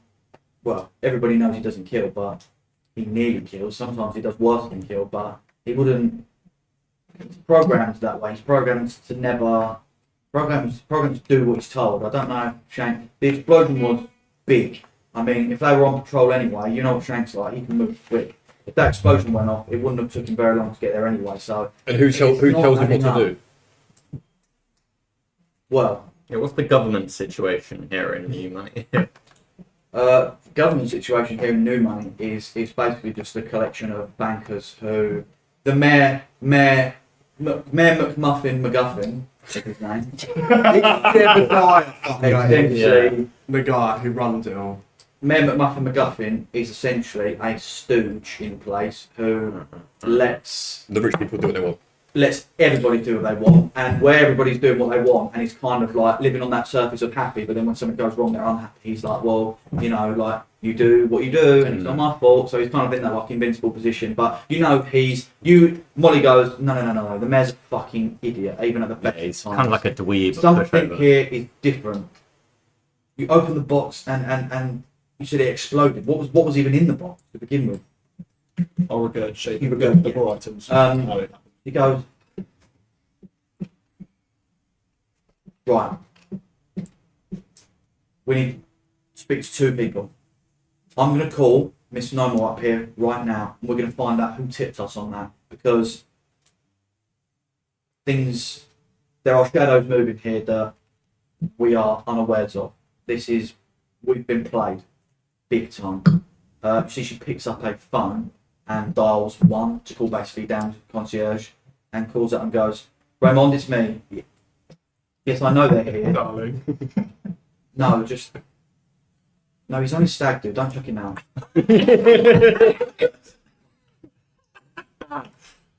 I don't care if he's on the chandelier. Leave him up. Can you send Miss Noble up here, please? Yes, thank you. And patch me through to Dr. Freeman. Yeah, thank you. Let me know when he's here. Let me know. Thank you. Bye-bye. Puts the phone down. As you put the phone down, is there like a closet or somewhere, something in this room? No. What are you gonna do? I want to put the unconscious woman in there because I don't want her to be seen by Miss No More yet. Yeah, I mean, you scoop up this young lady. He's gonna call her weird. You've been talking Actually over. not You've been, I thought he was going to get in the closet. you've been talking Oh over. god, he's reverse gay. You've been talking over her unconscious body. I don't care what the girl here is. I don't want Miss No More to see this unconscious girl. You see Molly very quickly works out what you're going and doing and goes, Jesus fucking Christ, give her to me. And she scoops her body up and gently lays her on a bed and like, puts a blanket over her. So she's not visible anymore. But, yeah. Has a bit more decorum than lobbing her a fucking... I don't care. I don't know what the fuck we do this kid, bro. I You want my blew fucking money. up a brothel. I'm a piece of shit. We're over a brothel. I'm a piece of shit. I live in it. That was the best brothel I've ever been to in my life. They use their teeth. What she does? You hear ding outside the elevators come up and followed very shortly by I'll go and let her in. Jan, you open the door and standing in what is essentially clearly like she's half still pulled her gear on, you just took her away from a client. Long, curly, thick, bushy hair that sort of stopped short here that she sort of like cut short to sort of be out, not from practicality and keep it out of her face. Once upon a time, she was probably unbelievably stunning and has very, very quickly let herself go in a sort of like dirty way. Like, not dirty as in like I wouldn't touch her, but as in like she looks a little bit like, fucking hell, if I fell into bed with that bird, she'd probably end me alive. Thick tits. I'm talking like, and the fact that they're so unashamedly like the centerpiece of her body is her breasts. Like they are the crowning defining feature. My neighbours are all in their gardens. I can't modify clothes. Whatever like fucking scantily clad gaunt cloth she's wearing was clearly pulled on momentarily. Thick set all the way down. If you fell into bed with this bird, you're coming out right off the other side. She would rock your fucking world. Jan, you open the door to your ex-wife, Virginia No More. She immediately opens the door, slaps you clean across the face, and goes, Miss O'Sullivan, you didn't tell me this fucking prick was in here, and pushes past you. This is really bad, but I close the door and lock it. What's her name? Her name is Virginia No More. Virginia No More. That is. I see you've dropped my surname. Look at the fucking surname. Honestly. Virginia, drop the fucking attitude, right? Because all 8 of us. I dropped in the this room are road as fucking well. pissed. All 8 of us in this room are fucking pissed for you, right? You're now. just like, You've dropped some information. You've dropped us in it. Who fucking told you about the train?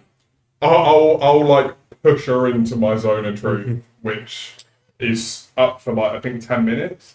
So we've got a minute or two I'm left. gonna get up all 7 foot of me and just basically push her into my zone of truth. As you push her in, she immediately blurts out, "I really want to shake the goblin one. What the fuck's going on?"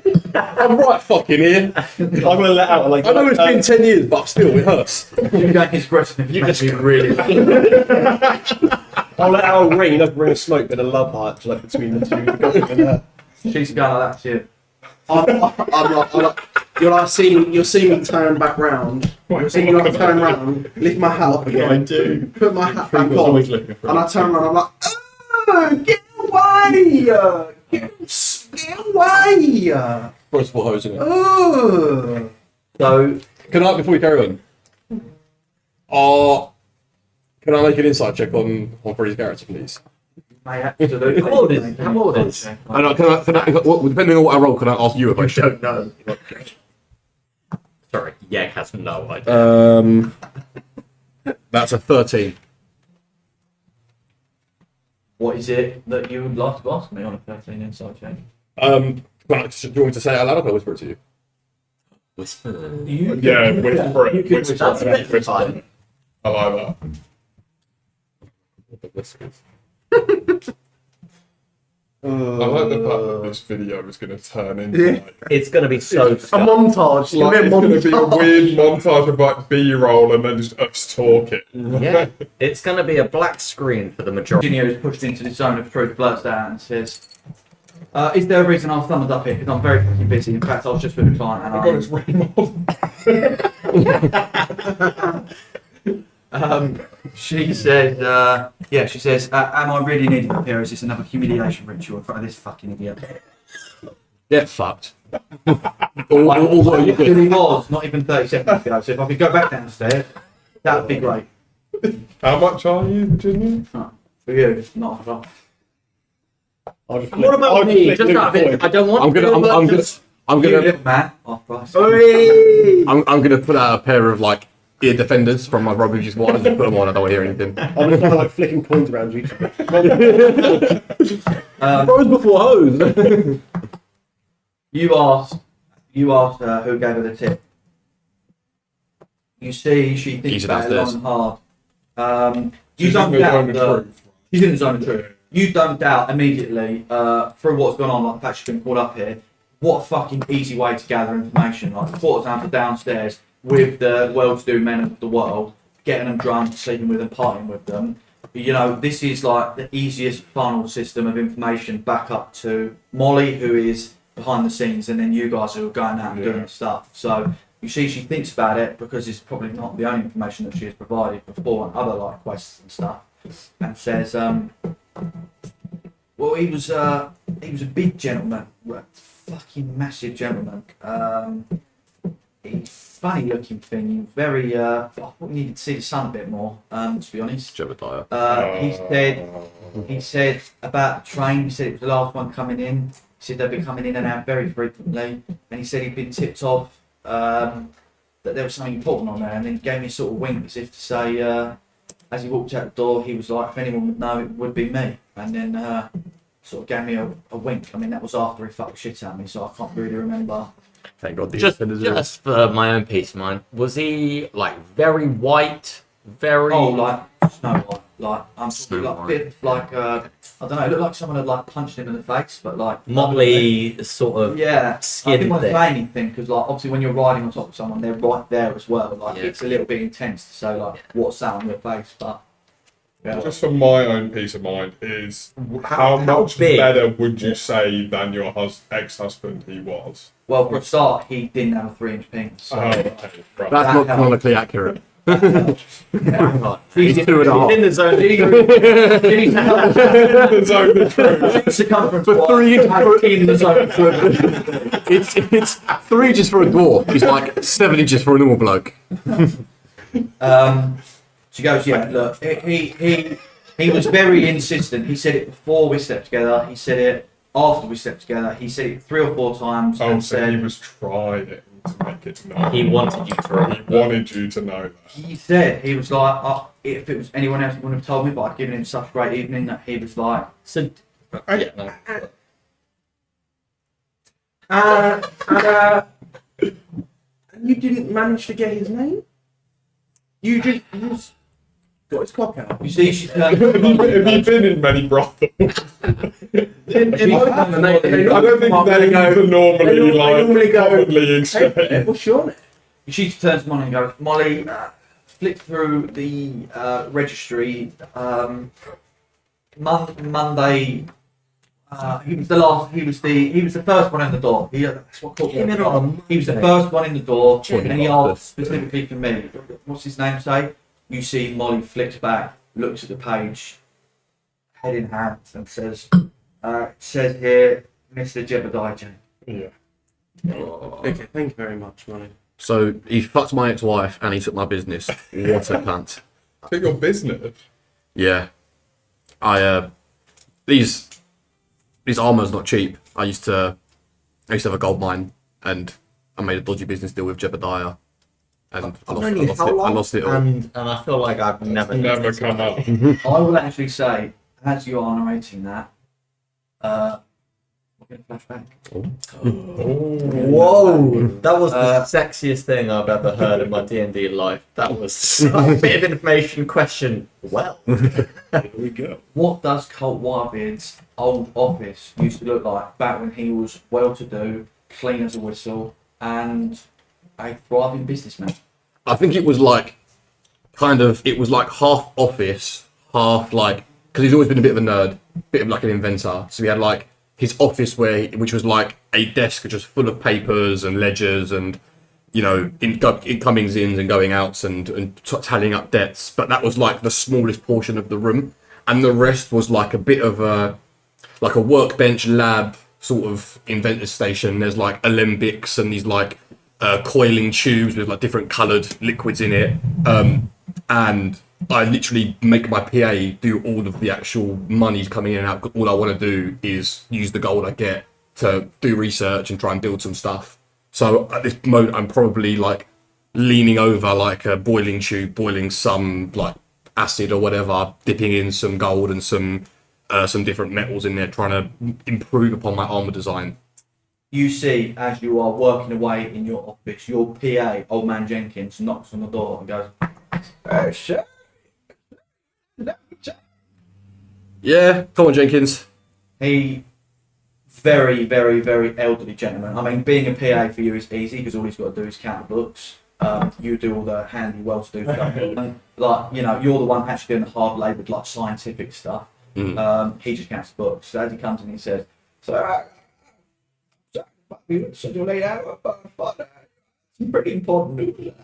You'd like to know pretty immediately. I got some bad news. What would you like first, sir?" I mean, let's lead with the good news. Oh, it's good because if you said bad news, I would literally have to start with the good news because the bad news wouldn't make sense.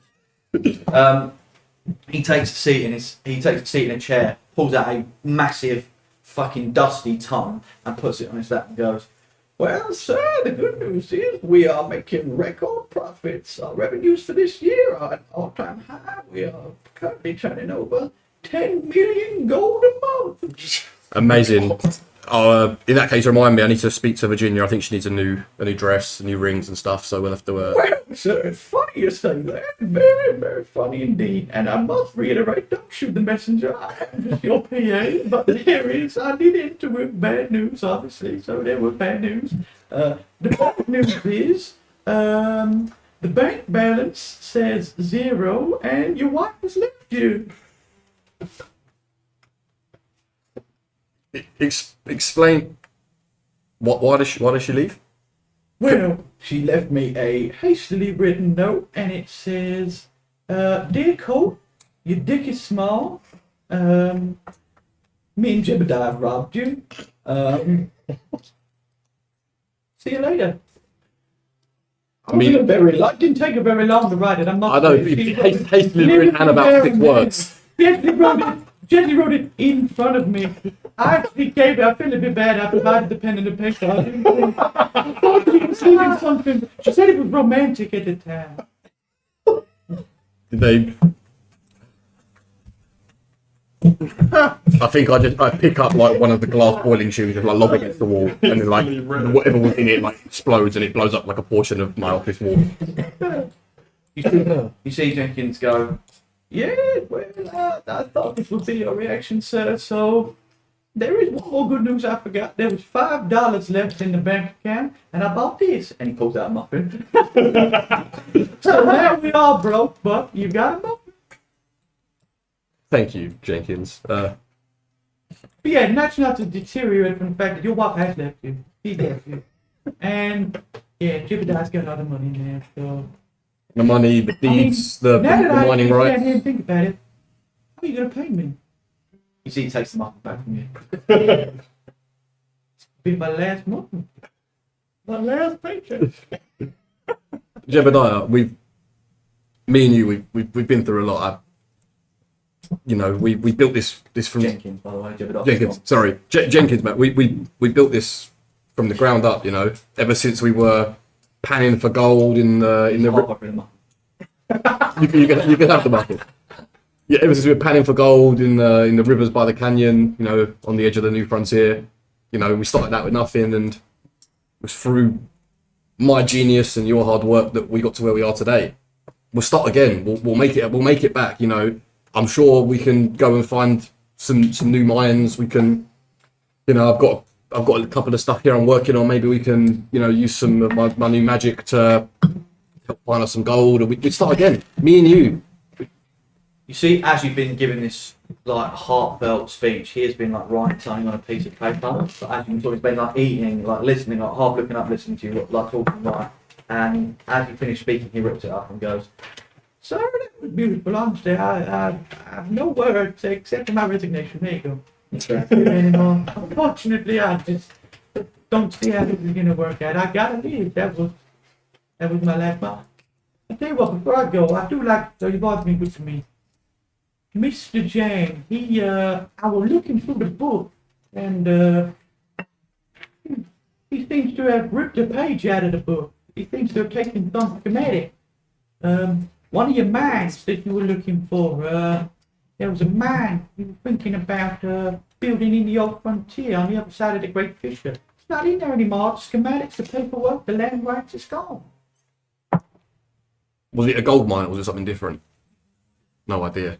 It was the rights to dig it. It was what the he has ripped out of the book. The mineral rights to that. It's the rights to be the firms go and dig in the old frontier. The first people to go and dig in the old frontier. I think I look back at my desk that has like all the papers on it, and I'll be like, I say, "Well, Jenkins, it's been fun. I'll see you around." And I just turn my back to him. I go over to the desk. I shove everything off of it. I take out I pull over like a big piece of like a parchment, like graphing paper, and I just start furiously sketching the first designs of my first bit of armor.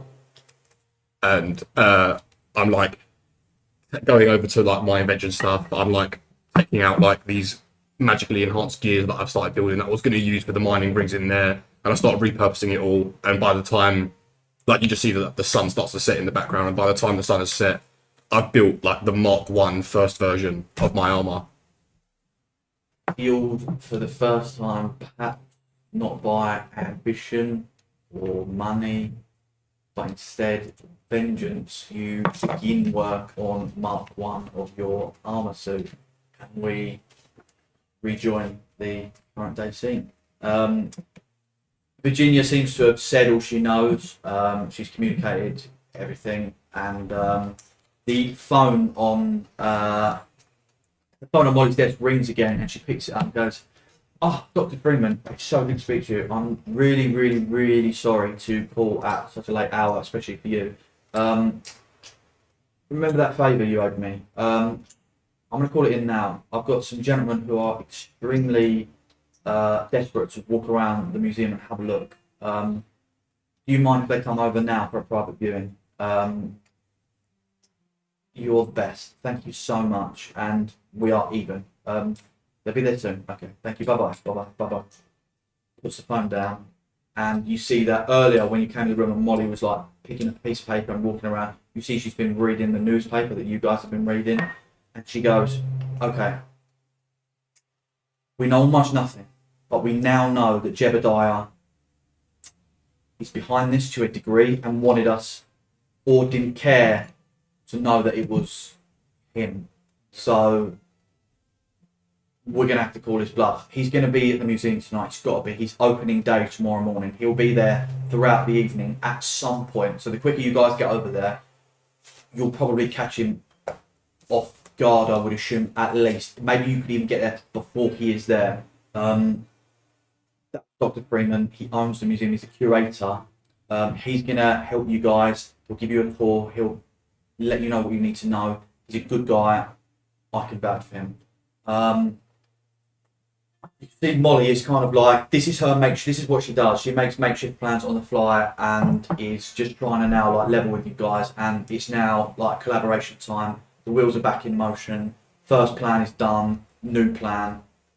Virginia exits the room. She goes back downstairs. What was Virginia's surname she was going by? No more. No more. No. 'Cause it used to be Virginia Whitebeard, but Yeah, she's yeah. Virginia Whitebeard no more. Yeah, okay. I was just looking. And Double barrel the name. Piss you off. I think that you guys become very aware that this young girl, this resplendent blue girl, is still very much in the bed, and Molly gives you a look of like, I think it's best if you transport her to your room. You've got ample space, and Well, can we try and wake her up? You're magic, aren't you? Like, let's get her. Yeah, I don't feel comfortable she's doing been this. knocked out for over an hour. no. We're doing this while the zone of truth is still up. I want to do this in here. I want her to awaken here, and I want her to tell the truth. Can about the zone she move? Can you move the zone it's in? I don't believe so. I think once I've Can I, passed it- can I, while she's unconscious, can I just cast detect thoughts and see if there are any ambient thoughts going on in her unconscious head, or if it is completely empty On on the unconscious girl? Sick. What do I need to roll? Well, so I get the service thought automatically, and then I'm going to try and probe deeper. So she has to make a wisdom save, and the DC is 17. And if she fails, then I get probing thoughts. What are you trying to? What are you going to do? You're going to try and go deeper, or are you going to try? Well, I get service thoughts regardless. So I want to just get the service thoughts first, and then if they tease me, I Is want this to probe of deeper. the girl? Of the girl, yeah. You see, in this unconscious state, she is thinking of outlines. You can't make out the like constitution of them. You can't make out visuals or details. She's thinking of 4 individuals. She's envisioning in her mind like the outlines of 4 individuals. You Do can I- probe deeper if you want. Do I get the sense that if I probe deeper, it might cause her harm? You get the sense that if you probe deeper, something might happen, but I don't think that you think that you have the magical prowess to cause harm. I'll probe deeper then. You have to probe. I had to, but I had to do my I'm not due saying that it'll go without consequence. I'm saying I don't think you could even cause her harm. I think even with consequence, you have to try. Well, you said What it, am I rolling in the? it's a wisdom save, and the DC is 17. I'm going to say she's unconscious. This is a straight roll. Cool. That is a 7 on the die. What you saying behind me? Stacks are going to be stood in the corner. He's going to be going, he's probing her. And then they're, shut the fuck off. Is Stacks like a split personality? Is that what this is? Stacks just beats himself up. I didn't roll high enough on my insight check. Put it that way.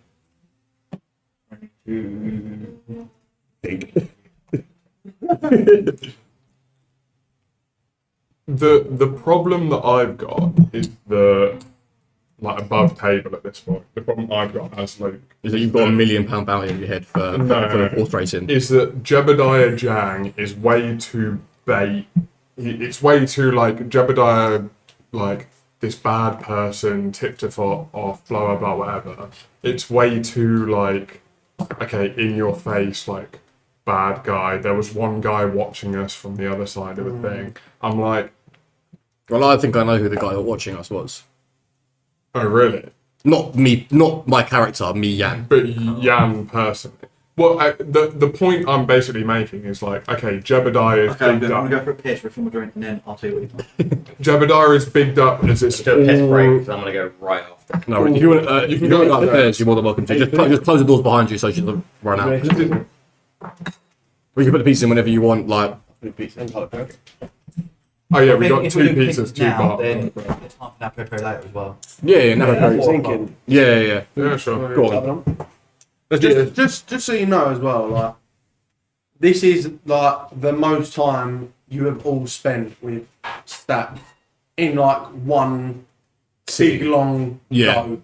Like What, normally, are we never normally just chilling? Like, Stacks the loner. I'm the fucking like make sure everything's running right. I'm like off. I thought that was to- him. I'm like, he's the money guy. I'm the money I'm the one who He's the money guy. He's the planner. Yeah. I am. Oh, you're the planner. Yeah. I'm the gadget guy. I thought he was the planner as well. No, that's why I was in the, that's why I planner. was on the hill. Yeah. Money, planner, gadget guy, muscle. Well, So that's I why just run. I just run. You'll get me right. You'll get me. Both got cracked up in the law machine. You probe deeper inside this young girl's mind.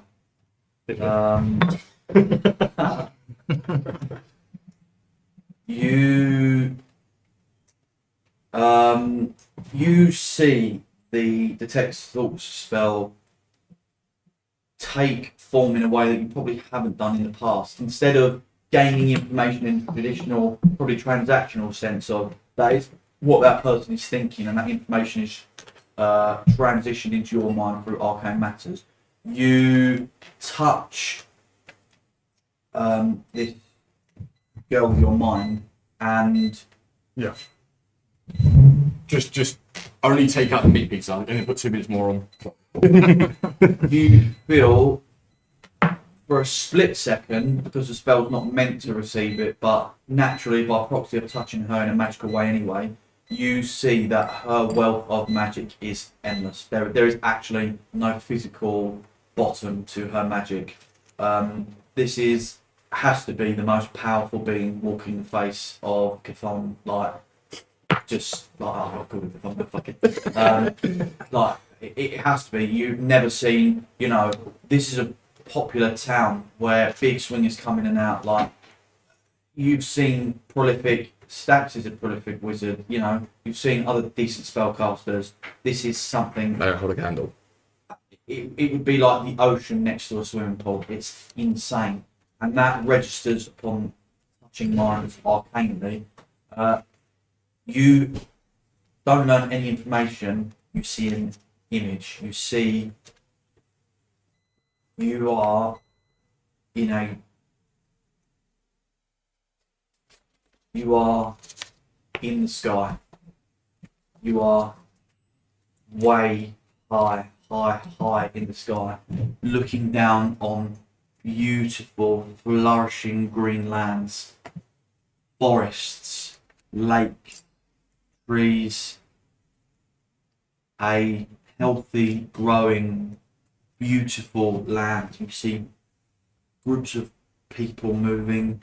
You are hands outstretched, floating over the edge of something. You're in something. You can't really. It's. You're watching through the eyes of. You realise very, very quickly this is this girl's vision. You are watching this through the eyes of this girl. This is a memory she has locked deep within her mind. Whatever it is that you are currently, you're not floating. You're stood in. You're inside something.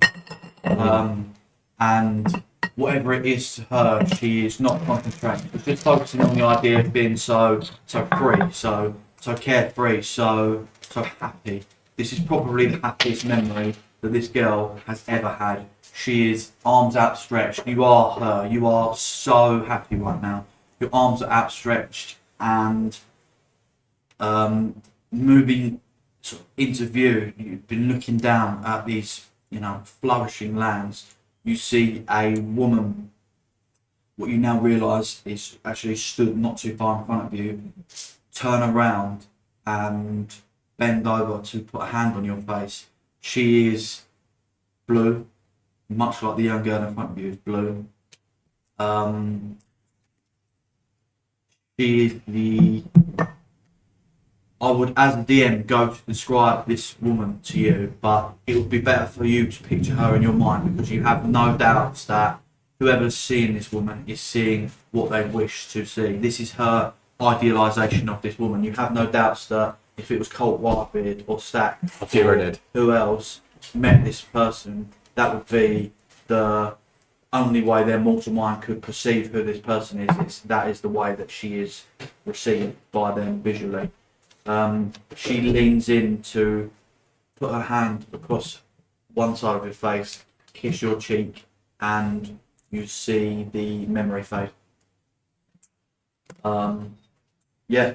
I think as I sort of like flash out from it, I'll turn to you real quick, and I'll just be like, "Remind me." She came from the dove. The dove was blue and glowing, Yeah.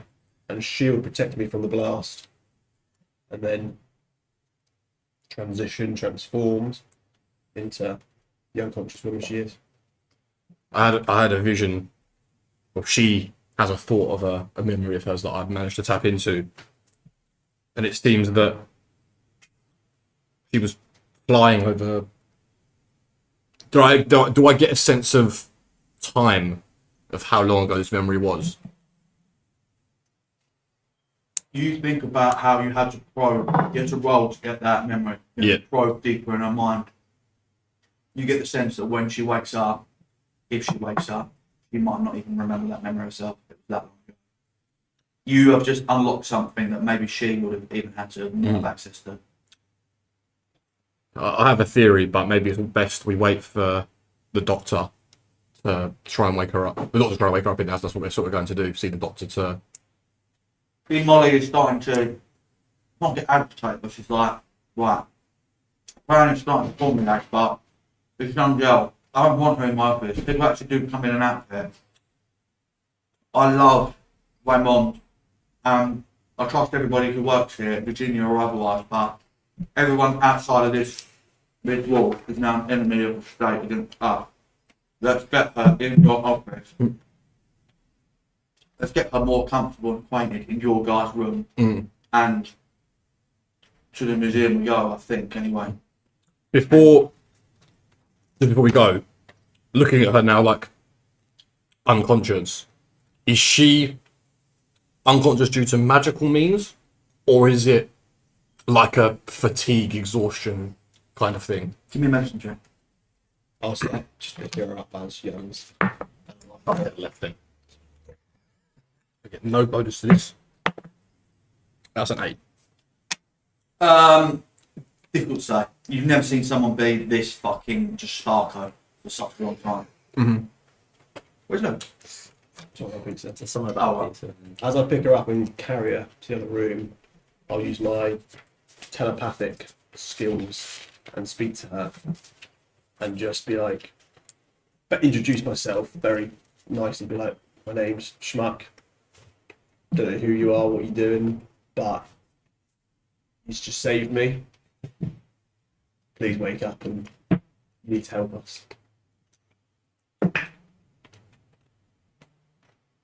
You see a muscle on her face twitch. Yeah, Molly kind of stands from the back of her desk, organises a few things. A little bit calmer now. A plan's been. Sorry. It's fine. yeah, organises a few things. It's a little bit calmer now. Like she can see none of you guys are dead. Albeit someone has tried to set you up, whether they've failed or got away with it, is kind of yet to really pass.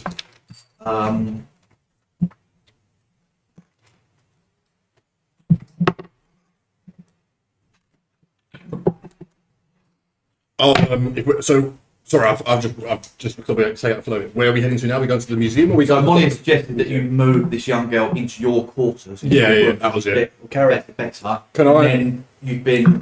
She's contacted Dr. Freeman, who is the curator of the Old Frontier Museum, and he's going to give you a bit more information. I would raise that awaking her before we go I don't think we. Well, is a half decent idea. I'll try. I'll cast dispel magic on her to try and list if there's a magical curse, but I don't know if that's going to do anything. You see- I'll just try it. You see that there's no I- magic keeping her asleep. Yeah. I don't think so. What I will do. I'm gonna slap her across the phone. That does nothing. If anything, actually, you Some truly do nothing. You think you wonder to yourself, if really you cast your most powerful spell, could you even damage her? That thought crossed your mind as you hit her. I will. Just before we go, I'll head downstairs. Your office, by the way, the place you're going to drop her off is No, it's there's up a door. there. There's a door that's supposed Yeah. to be separating her office from your quarters. I'm just gonna go downstairs. Let's Actually, I'm gonna go to you first. Yeah. I'm gonna say, can I borrow like 50 gold? I will take some gold. Can I have my allowance? Look at it. Daddy. And be like, I was going to say, like, he's holding on to your money. You should have 50 gold to get. I'll, I'll Can come the here. girl get out of our well, I'm without going through Molly's quarters? Is Um, there a way out that's outside of Molly's quarters? I'm gonna take 50 gold from Aaron, yeah. not from Schmuck. I'm I'm going to gonna- hand him and say, spend it well. I'm gonna go down to whichever room is Virginia's, and I'm gonna knock on the door. Oh, God. Oh Here we no. go. You hear the sound of someone frantically putting their clothes back on, and you open the door. That shit opens the door slightly so you can't see anything in the room. Goes, everything okay? Oh, it's you. Hi. Got a mouth full of fucking cobbles. Little bit tribute. You can see she's holding the white sheet up like that. I know you're working today, and you stand to make. I know what your hourly rate is. I paid it a few times myself. I know what you stand to make today. Here's double. Once you finish with this guy, can you just stay in our quarters and keep an eye on this girl? Just if she wakes up, if anything happens, tell Molly. Try and get word to us. But I know that Molly's busy and there's not many people I trust in this town, and you're not even one of them. But you're all I have. You see, so you offered her 50 gold, yeah? Yeah. You see, she sighs, shuts the door. A couple seconds go by, opens the door fully, and you see beyond her a Goliath is putting his jeans back. Who looks extremely despondent that you have asked, like, that his session's been cut short. And she takes the money, starts counting it, and as the Goliath walks past, she goes, I'm really, really sorry, like, our session's cut short. Here's 5 gold of the 50 that you've just given him.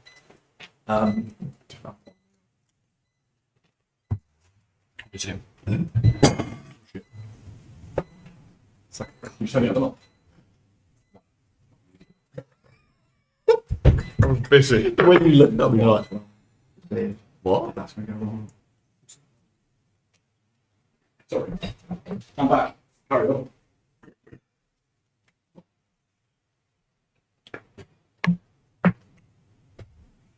And she says, like, oh, I don't know what the fuck is going on, to be quite honest with you.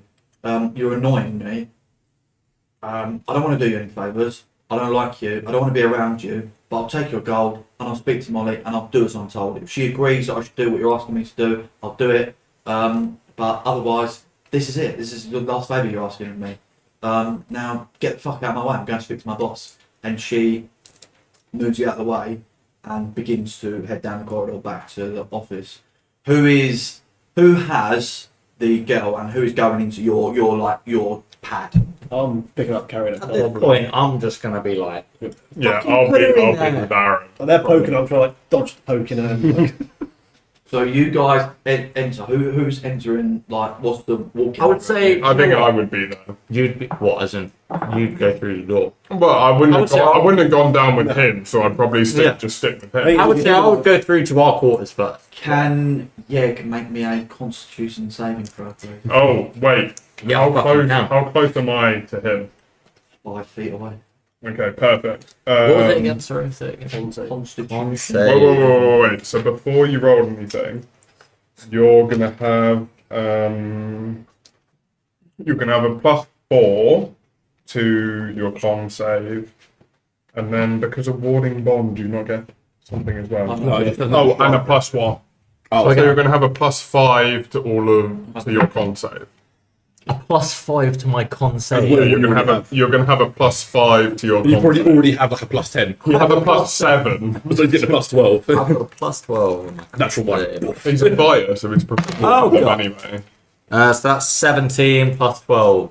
29. There you go. 29. 29. With Fucking hell. Because of my aura protection, he gets plus Well, and the warding. Whatever a bond, he fail gets would have plus as been, well. I would have re-rolled it anyway. So You see Do not something say shoot across the roll, room. ever. Something shoot across the room, and it goes to hit you, and Grigor sees the movement and instinctively leans forward and puts his shield in front of him as a taser shot across the room hits Grigor's shield, and from the desk you hear, "What the fuck? Having a shield is cheating, don't you know that?" You see, in your room, sat on your desk with his legs crossed, fucking about with a taser in his hand, there's a little boy, skin cracked, all cracked through his skin with purple motes of like light and lava. He has no shirt on. He has a pair of like jean shorts on, big John boots, Cena.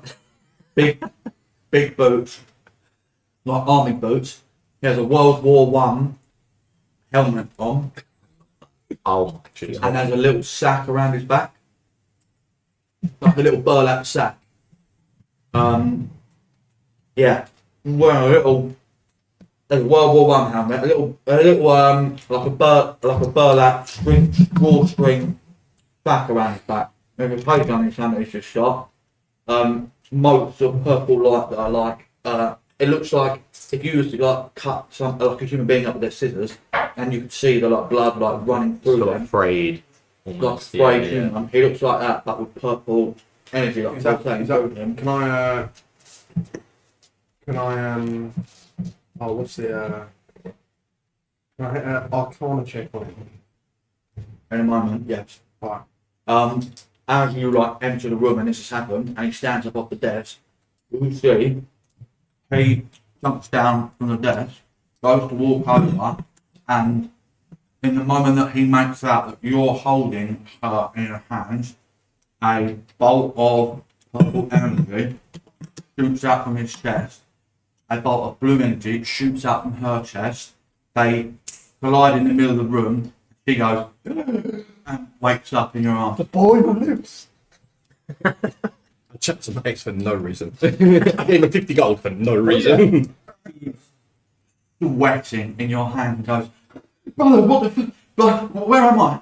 And falls out of your hand onto the floor and looks across, and you see this little new figure on the floor with the helmet on. Goes, "Oh, what the fuck are you doing?" Hope, what the fuck you doing? Man goes, "Oh, what the fuck are you doing?" He's probably the most like sincere schmuck's ever been. He's actually like on one knee, like actually quite like nervous about this girl. She's like all right. And for like you guys, probably the first time you actually seen like this guy's got a fucking heart. Like what the fuck he's caring about her. Make an Arcana check. Hope. Let me know when I get back upstairs. Was her name Hope? Is that what he said? Or just so He I'm- said, Or was it? Oh, "What yeah. the fuck are you doing?" Yeah. So do we? Who's the guy? We must know the guy. What this geezer? Yeah. Do we reckon We've never seen that him before. before in our Oh, life? and there's a in your pad, like I said, your top floor. Yeah. There is a like 6 foot by 8 foot hole in the middle of your room. Fuck's sake. Bombed its way in. Is it like a clean hole or is it like just a blown up hole? It's as if something fell. It's as if something fell from the sky and fell through the 24. chandelier of your heart. 24. You have just watched 2 arcane signatures meet and reverberate back at each other. They're 2 opposite energies have just caught on each other, but for why? It's difficult to say. You're still, your understanding of what their magic isn't affluent enough to make a educated answer at the end of it. But you have just watched 2 opposite energies meet and cause 2 opposite energies, causing a reaction that has fully woken her. What's she doing? Mate, she's on a little window. She's about to jump out the little window. She's like trying to fire off the window. She's like bear gripping onto the window. Can't get her off. What are you doing? You're shooting your cat. Freedom! And you also notice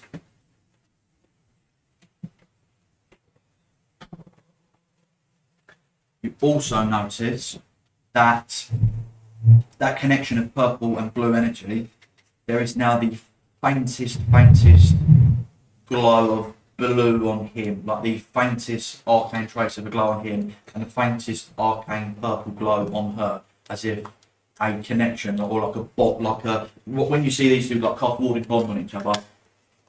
Don't think they have cast warding bond on each other, but when that transition of energies is shared, that's kind of what it looks like. Can I And I will say one last thing. Little boy looked pissed that he didn't hurt one of these 2, and now just looks a bit like, like now he's seen her. He looks as if something in his actual nature has changed to be like, so from what I'm gonna cast Hold Person. Schmuck told us about what was in the box, do I like? Can I like see if anything to do with what he said was in the box is to do with this little boy? no roll necessary.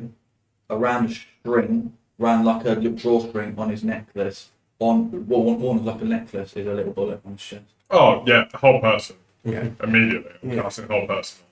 You go to cast Whole Person on him, and he looks like he's reached into like his jean shorts pocket to pull a gun out, and he pulls a Nerf pistol out, like a full yellow Nerf pistol, and goes, "Get out of here!" and shoots you with a counterspell. And then he runs over to Hope and goes, "Sister!" and gives her a massive hug. At this point, though, I made my way back up from You Virginia. come into the room to see a small child that is glowing purple run across the room and dive into the girl who was unconscious, and you just paid your ex-girlfriend like 50 gold to look after, who's now awake.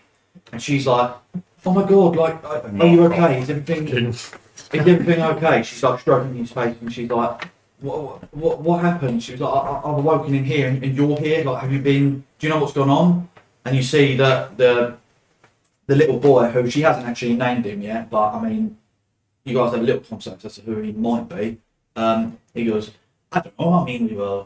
I was in a box, and then I was in the sky, and then I fell through the roof, and well, I waited to see someone. To be honest, I've been a little bit bored. Would it be funny to date You someone?" fell through the roof. What of here? There's a hole in a roof.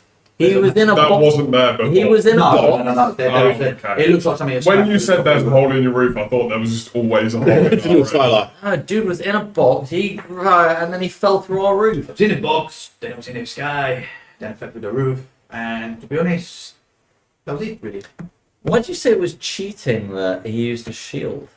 Because you're not supposed to have shields. Shields are dishonorable. You're supposed to just shoot each other. So it- You die first. So okay. So Shields what? are for, how you say, pussies. Are you? Okay. I'll take him. And so is counterspell. You use counterspell. Yeah.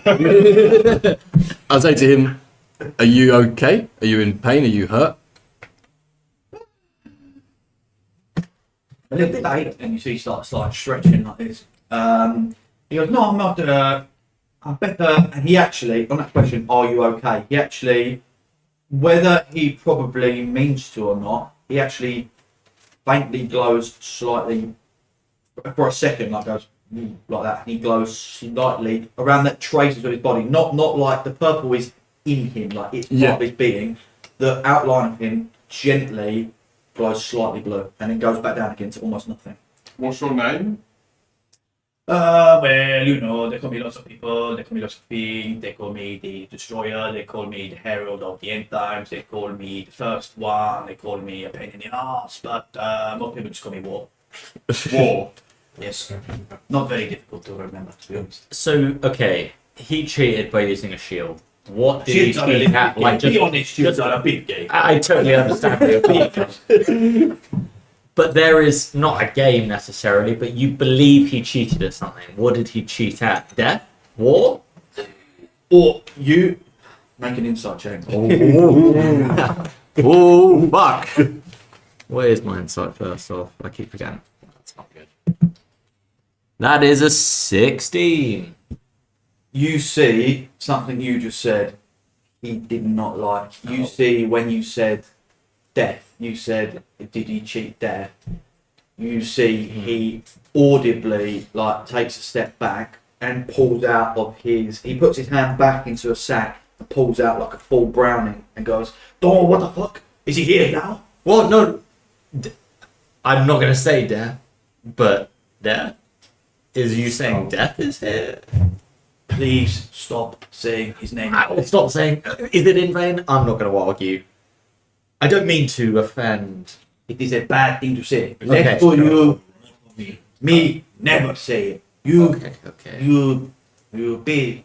Kind of like You're the a bit weak to N-word say it, for man. me. Like, I would never say it. You must But, not be named. you know, he would happy to say it. Is he who must not be named? powerful enough to say Is it. he part of your family as well? Yes, he is big brother. Big, Big, but I thought you were the first one. baby brother. So he's the last one. Well, it's not it's not it's not winners and losers. It's what There's not a hierarchy in that way. Exactly, where it's a big, you know what I mean? We're liberal. So you have War, we have Hope. You named her, and he must be named. We won't name his name. Is it just the three of you, or have you got cousins, other brothers and sisters, mum, dad? Two other brothers. Oh yeah. Oh, Them two are a bit. They would pull a shield down. They're a bit like they swing a little bit that way. I'll say family. You I know see, this is a bit mad. this is a little bit, but you see, he just twitches like he just like twitches his head a little bit. Yeah. Okay, How are your brothers? yeah. Okay, no, fair enough. But my next question, again, is you went straight to the taser. Good play. Love that. I'm definitely going to steal that for next time. But you went straight for the taser and you were mad at him for getting I a would shield up. say a taser is a bit of a pussy move, to be honest. So Let I'm me- wondering, Let me level with you right now. yeah, My name is War. I Your put name? 4 different weapons out of my bag. yeah. What do you want from me right now? Well, what I want is Why are you in our room? hey, You're have the a one motherfucking sat in our room. explanation, He man. opened the box. Don't look at me. He opened the box. He's not even listening. Wait, what do you know about him opening the box? I was not there. I was asleep. Wait. Somebody brought the box up. Shoot into the sky. I see a fat man with a cigar in his mouth. Next thing I know, I'm through the roof. Oh, You you're were calling from fat. the box. In the box, yes. Like that. He was Yeah. in the box, Eat he the was in the bullet. sky, he fell through Oh our yeah, roof. it's a bullet. How long were you in the box for? Did it feel like an instant, or do you feel like you've been there for a long time? These too many questions. No one shot each other yet. It's very I'll tell you what. disappointing. Can I sneak attack You go sneak Glory. attack the wall. and then like pull a blanket, like shoot it, like not that slow. What are you trying to do? I'm gonna basically. Sneak attack is about Yeah, but I'm not actually. Oh, you're going to try and pretend to shoot him with a Yeah, and I'm gonna pull the trigger, and it's gonna be like there's gonna be nothing in it. Yeah, give me a sleight of hand. I'll say 15. He'll be a little impressed. 20. You know, he'll love it. It's like 16. You see you pull your gun on him and realise he's already putting one on you and goes, "This is more like it." Do you know what I mean? That's the leading in the right direction, you know. Do you have any? How about you pull out some really cool weapons and give one to each of us, and then we can have a game. Listen, buddy. I am not your monkey boy, you know. I don't do what you tell me to do. I do what I want to do. Don't give us a Or gun then. maybe, even if we're getting on really well, what she tells me to do. But certainly not you, fat man. I'm actually quite feeling. Actually, no, I'm a little chubby. Sorry, yeah, a little Can something. I have the bullet around your neck? Let me think about that 1 second. No. Okay, I'm getting, So I'm getting a little upset. You said you had Guy three brothers in total. our room, tried to shoot us, and then is mad at us for putting up a shield, and then is mad that we are questioning him. Like, You not your name's war, buddy, but you're pissing me off. Oh, shrugs. You said you had 3 Motherfucker. brothers. We've got you. We have the one that can't be named, and Yeah. yeah. You see, he's getting visibly irate at you. Could I ask? I know you done. Someone sort of did off pissing me off. I thought he was getting this one. If you're going to pull a shield out, protect someone work. Yeah, I don't label myself. Who were your other brothers, and where did you all go after the box was opened? Shot into the air. It's not my fault, is it? I landed here. I wouldn't land in here, would I? But Well, it's a brothel. You know, maybe you thought it's been a while since you've been in that box. You wanted like rough. a house of lady favors, I did it. the kind that make you feel good during, and then afterwards you get that like kind of clarity in your head. Like, why did I do that? Spoken of experience. I know. You know what? Virginia. I call down to Virginia. This is a good question. Honestly, I don't know, and I think the more I think about it, it annoys me, and I give me an insight check as he says that annoys me. Did you say that he went more blue when I asked him how he was? 19. He glowed with blueness when I asked him how On he a was. 19, he said, the more I think about why I was in the box and I don't know, it annoys me. When he said the word annoys, you see the purple in him glow, and you see his eyes, like you see the placid look of someone who's just chilling, go for a split second to like, I will kill everyone in it, and then go back to normal again. And make me, because that was a decent roll, make me an Arcana check with advantage.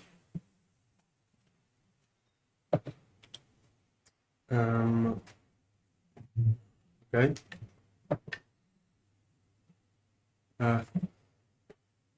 13.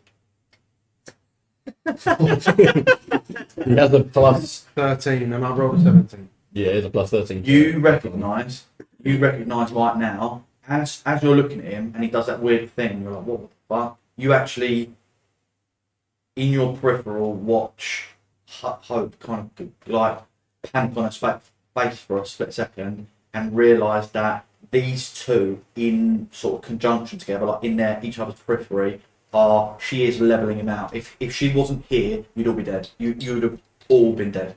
Like, he's so far tried to taser someone, like, he's pulled 4 different weapons out, but not actually really tried to hurt anyone. You get the sense that, and this isn't even necessarily potentially on 30, being done on purpose, she is placating him. You get the sense that if she was removing him, in terms of location wise, like if she was taken somewhere very far away, and he was left on his own, this building wouldn't have stood here anymore, you would all be dead, and the New Money City would be in a lot of trouble. But her being in his perimeter, like nearest proxy, is We get the sense at any point he could fuck and he could level the entire city. yes, but his manner, his innate arcane want to destroy seems to be being placated by her presence. Mm-hmm. And he likes it, right? He Can- likes can I- vibes. can I- He likes pretty happy to see her. Yeah, pretty cool. Can I just say, like, this is your sister, and like, not trying to be that guy, like being like do us favours, but like we kind of rescued her a little bit. Could have left her in the training room. Like, we could have left her there, but we didn't. Give me a persuasion. Nothing to this. I think at least. Yeah, 3. 3. Do you want me to help you out? Can you give a? And use a homebrew if you want to see it.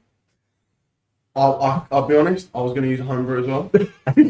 Well, I'm using mine. Can I get? I'll use my I'll use homebrew in the chamber. 1 in the chamber. Love it. You do that. Spin it, yeah.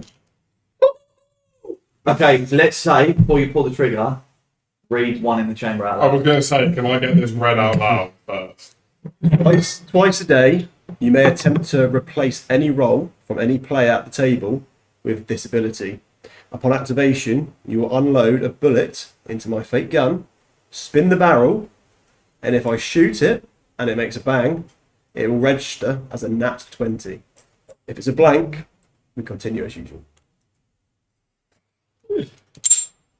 That's 1 of the 2 per day. Yeah. And I would That's also a say, ability, by the way. I would also say, I did actually, I don't know if I wrote it down or not, I might have put it in the aftermath, but anyone at the table who rolls a nat 20 on that same day replenish. gives you 1 more replenishment. And he rolled a nat 20 earlier, so you got still, you actually had roll 3, three? instead of 2, you had 3. Do I ever get more bullets in it? It's always one bullet. There's no point in even giving you. No, they count as 1 in the chamber. It's a 1 in 6 Right, chance. yeah. 1 in the chamber, bang. But 3 times, so I've got 2 charms. On a 3, he goes, what did you actually ask him? You said like, we saved your sister. I don't know. We You left said it like there. save your sister. Like I'm not trying to be that guy, but like we did save He, your sister. he, so look, stop being an arsehole. he goes like this. He looks at your face, looks at your midriff, and then looks at the bottom of where your knees should be, and goes, "Why don't you let one of the other two ask me a question instead?" One of them, silly boy, and then walks over to home, and then walks over to.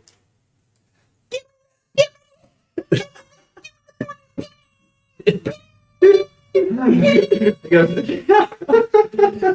bring the other one back, bring the other one back. Right, do me a fucking favour, right? We saved your sister, right? And you're being a cunt. I'm going to cast Thaumaturgy as he does that and make all of the windows fucking shake while he starts. And that was me. While it starts. That was me. Do you know what that was called? We both have it. A fucking aura. You can make a intimidation check with advantage because of the thaumaturgy from 3 or. Or that's a nat one. We got advantage. You got advantage. But that first was a nat one. Oh my god. We're I'm about going to give him the help action. we're about to get killed by a wolf. Hang on, Indeed. hang on. Homebrew. 3's a crowd, twice per long rest.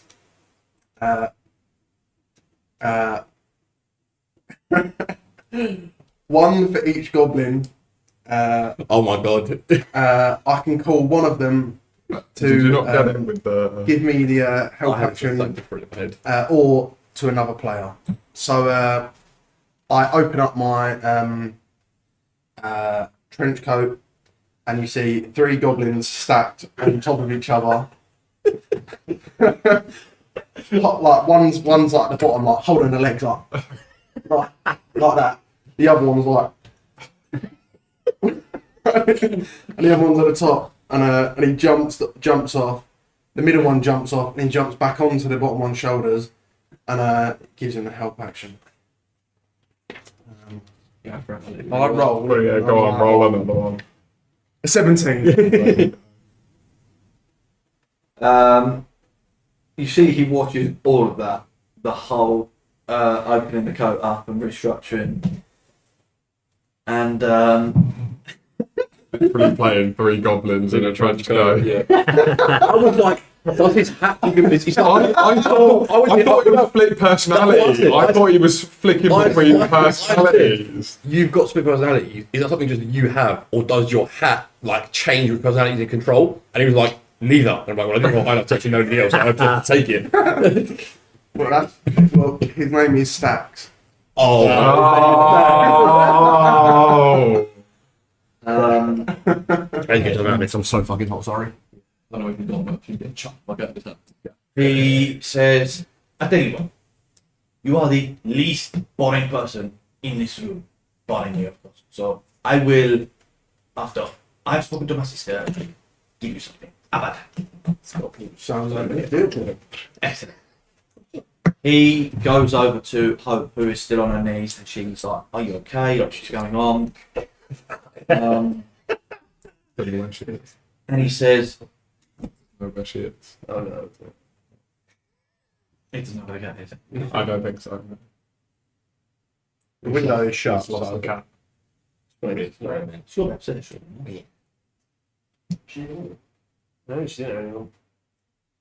Can I ask a question? Can I make some kind of insight check on it for how far out of my Split up league into for this two. person is? Yeah, Like, yeah. Because if That- one of us hears the bell. No, she's there. Oh, she is there. Yeah. Oh, good. I just want to get her out. That's a 15.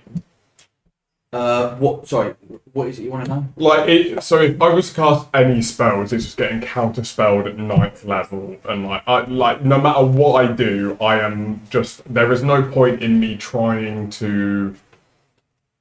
There's no point in me trying to persuade, reason. Like I just have to be honest with this creature of like omnipotent space. Does anyone have another bit?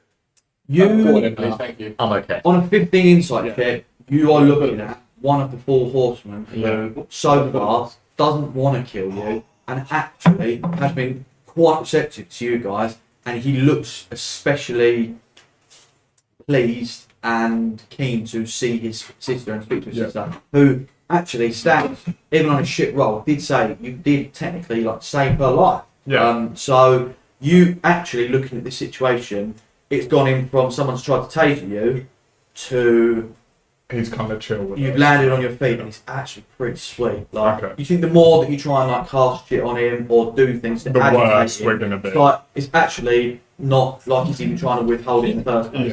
Yeah. He only knows that fucking what's your name? God damn. Schmuck. Schmuck.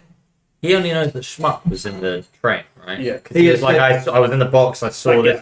He said so far, I was like, that's like, he called it asleep. Asleep. You have no doubt that he was just like in a permanent stasis in the box. Yeah. He said he was let out of the box, shot into the sky by a fat man, and then he fell through the roof, not of his own volition. He was just shot into the sky and landed in your front door, basically. Can I just say how fucking crazy is that? The odds of that Honestly, happening. what are the chances? Honestly, blood looks they come here, there, and everywhere. Don't blame the fat cat.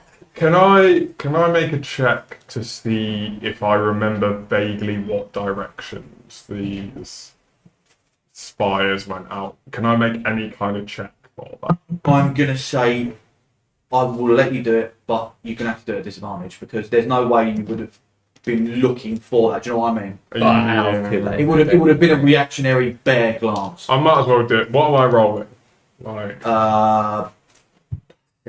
oh great, something I'm really good at. You're the one that fucking brought this all up. That's a 5. No, sorry, a 3. It's -1. They all shot off in Constellation constellation. Yeah. directions. That's awesome. We've just got a Do lot. you know Jebediah Jane? No, fair Do you know Lucky Jack? I know currently 1, 2, 3, 4, 5, and then he points at his sister. 6 people. Wait, so 7, 8. we saved. There's 3 of We them. saved your sister, right? But did we not save you? You said you were in the box. We saved Hope opened the from the box. Did we save you from the box, or are you okay as you are? Back in the box. You're Again. going back in the box. Again, everyone keeps talking about a box. Right. I'm not interested in boxes. I don't know anything about boxes. If I did, I would have said it by now. Because talking about boxes, I know it. Okay. Do you remember being put in the box? What's the last thing you remember before Getting shot into the sky. before that? You don't remember anything What's that before? happening on the front? Right. It was the thing that had Was the it spell, lit? there's the spells in it that fucked up Aaron. They just disappeared. And I don't know if you would you have communicated earlier that when you looked at her memory, would you have communicated that there is a high likelihood that because you had to dig for it, she might not even remember that memory. So. Yeah, actually, I probably should have said that. Yes, I will probably, as I say, as he said, like the last thing I remember was being shut in the box. I'll say, I think he's saying the truth. To be fair, guys, I feel like the memory I had when I was detecting Hope's thoughts was a lost memory. I feel like these guys have almost been wiped clean as, Yeah, as this box was opened. So yeah, I guess. What do you want to do now? Now you found your sister. What do you want to do? I will say as well, that memory that you found, it was as if it had been dug away so far away that you could get to it. It would just take a hell of a long time. You don't doubt that through the sheer oppression of being in that box, for however long they were probably in that box, it has just. It's put up walls between those memories, and it takes a while to break them down. Absolutely. Yeah. What do you want to do now? You're free, War. You and Hope. Well, I suppose I have a familial obligation to find my brothers. I think that would be the right thing to do. And then once you find them, you're gonna join Larry's stag do. You're gonna what's the plan next, or is it? do you know where you're going to find your brothers? To be honest, you turned up with my sister, so Yeah. I was kind of hoping the other two would walk through the door and that would be it. But unfortunately, they're not here yet. No. And yeah, I mean, one of them he can't move very quick. He's a little bit fat, so he'd be burnt out. He can't get very You far. kind of got. And once you're all together, do you know why you want to find your family, or you just feel like you have to? You see a little crackle of purple lightning, like sort of like shoot across the pulsating parts of his body, and you don't doubt that he is acting off of a sheer instinct, a sheer arcane need to be near his siblings. And you see, actually, at this point, Hope has, for a lot of this, Hope has just been like looking at him in awe. And she's now kind of taken you guys in, and she's like, he's right. Well, I need to find my other brothers. Oh, where did you find me? What's going on? You were, well, we'll be honest. We're not exactly holier than holy. We heard that if we robbed this train, we'd get rich, and we robbed the train, and the only thing We got you. was this box with you guys in it. I feel like someone wanted you guys set free. We think we might know who, but it's still a bit unclear at the moment. But apparently you were found in the old frontier, if that rings any bells. But I feel like you might have known it by a different name and a different time. She's listening intently to you, like hanging on to your every word. She says, I'm sorry to have been a burden. And I'm sorry to say I can't help much, but I only remember waking up in here. That's literally it. If I had any information to tell you, I would. I heard you just say something about me in my mind. I couldn't have even felt that. Do you have any memories of I know. flying through the sky, maybe as a dove?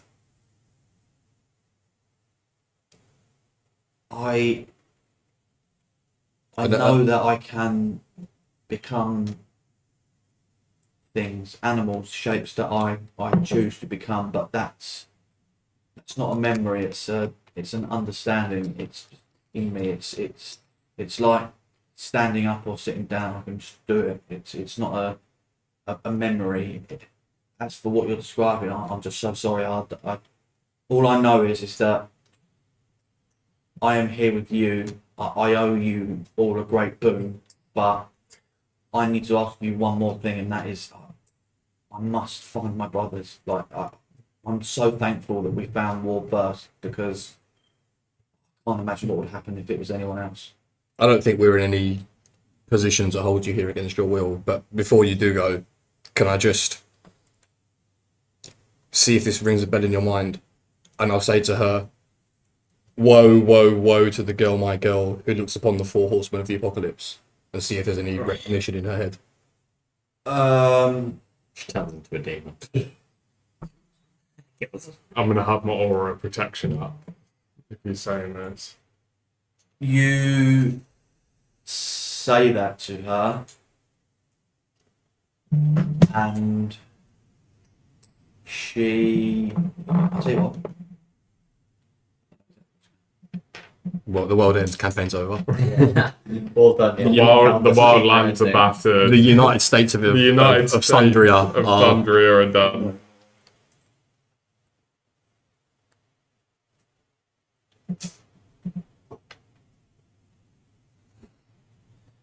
You see, so you say to her, first thing you say to her, the first thing you said was, we wouldn't hold you here against your will. yeah.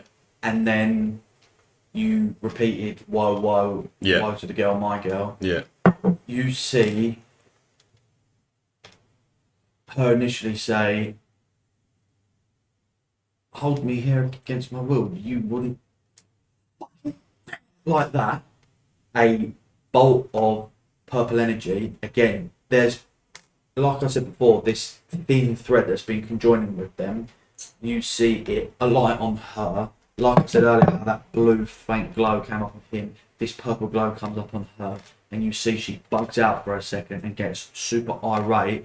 And then, after hearing you read that aloud, you see she begins to frantically, for a period of about 5 to 6 seconds, recites word for word in some insane cult-like incantation the exact words that are written on that page. She gets probably about a sentence. Including the She bit starts beforehand. from the beginning. She says, "Speak these words. I need to protect until my final hope." She's like fucking muttering onto herself on the floor, like staring at the floor, and then falls onto the floor, like unconscious for a few seconds, and then sort of like shakes her head as if like, "What the fuck was that?" basically. And I'll say there, you can make anyone wants, you can make an Arcana check. There's no. Can I? It was in common or whatever this version of English what you were saying when you were She's reading speaking it. common, She was speaking in common. Yeah, there wasn't a different language. or anything. 32. 60. 19. There's no point in me rolling. I can't check when you got friend next to you. There's no point. On a 32, you've rolled like 2 30s now at this point. War and Hope are in proximity together. Hope is calming War down from killing everyone and anyone. War's constitution, War is not he's not even like you wonder why this concept, War is a concept, Yeah. you wonder why he is a construction like this humanoid being. You can't, that's his innate right to cause war, to Yeah, I know. to kill, to cause anarchy, to They hurt, went to out maim, at 3 in the to morning to destroy. And her proximity is keeping him placid. He is enjoying your company for all the like back and forth there is. He is okay. He's on your side. You have just seen for the first time the opposite way in the reverse, that him being in her proximity has just for the first time made her irate. Like that's caused her to like bug out a little bit. Probably in combination with Jan repeating that That phrase. phrase, but you see that they are having a converse effect on each other. She is keeping him, and like I said earlier as well, there was a certain element of like aura of healing about her as well. You don't doubt that was a little bit of his presence weaning on her, and the question in your mind becomes like, how long can we keep these two together out in the open? Like you're now in this real fun catch-22 of you can't have them apart, but there's going to be repercussions keeping them together. I think when And the quicker you guys act, the better, because he is going to have bad implications on her, but she is having good implications on probably the worst thing walking on the face of the earth. I think I'll quickly message everyone, I guess. So they can't. They probably can because they're fucking Yeah. magical anyway. But I'm going to message them anyway. Just I'm going to try and have a sense of secrecy. Of they seem to be balancing each other out / interacting with each other. If we reunite all of the siblings together, do we think that is net good or net bad? Because I'll say on a 33. That is he has been placid the whole time. Like her aura of effect on him is 95. His influence on her is probably 5. That she bugged out because not only did you read something on front of the box, yeah, that was at the converse time of you saying we wouldn't keep you here we against wouldn't your keep will. you here. Yeah. So you get the sense for now, like it might slip through the cracks every now and again, but her arcane aura is overpowering his to the degree that, you know, it Fine, will we be bring- it will be a slow process to get her there and there Yeah. and there. So we've got to bring We her everywhere. We've got to bring both. We've got to reunite all of them. Because if we but leave him, obviously- he's going to kill everyone and blow everything Yeah. up. No, but The question is she Also- strong enough on her own to placate the other four? Yeah, I think but- they're the four horsemen. And she's the also, I'm girl. sorry, the idea of bringing him everywhere, considering like he Seems is pretty chill, like it. Yeah, but like if we But leave, you can't leave him here. Then he kills everyone. So you have to bring them together. I mean, we could You hear put him in another brothel. you see he Very clocks good. you saying we can't bring him, like people are going to see him, and he also hears Hope basically like watches her bug out, and also basically saying we need to find my other brothers, and he goes, okay, fine, I did say oh you're favor, and he walks over to you, takes the necklace off, and in like the blink of an eye goes, and basically he is like sucked into the bullet and hit the bullet. Oh, that's awesome. That is great fun.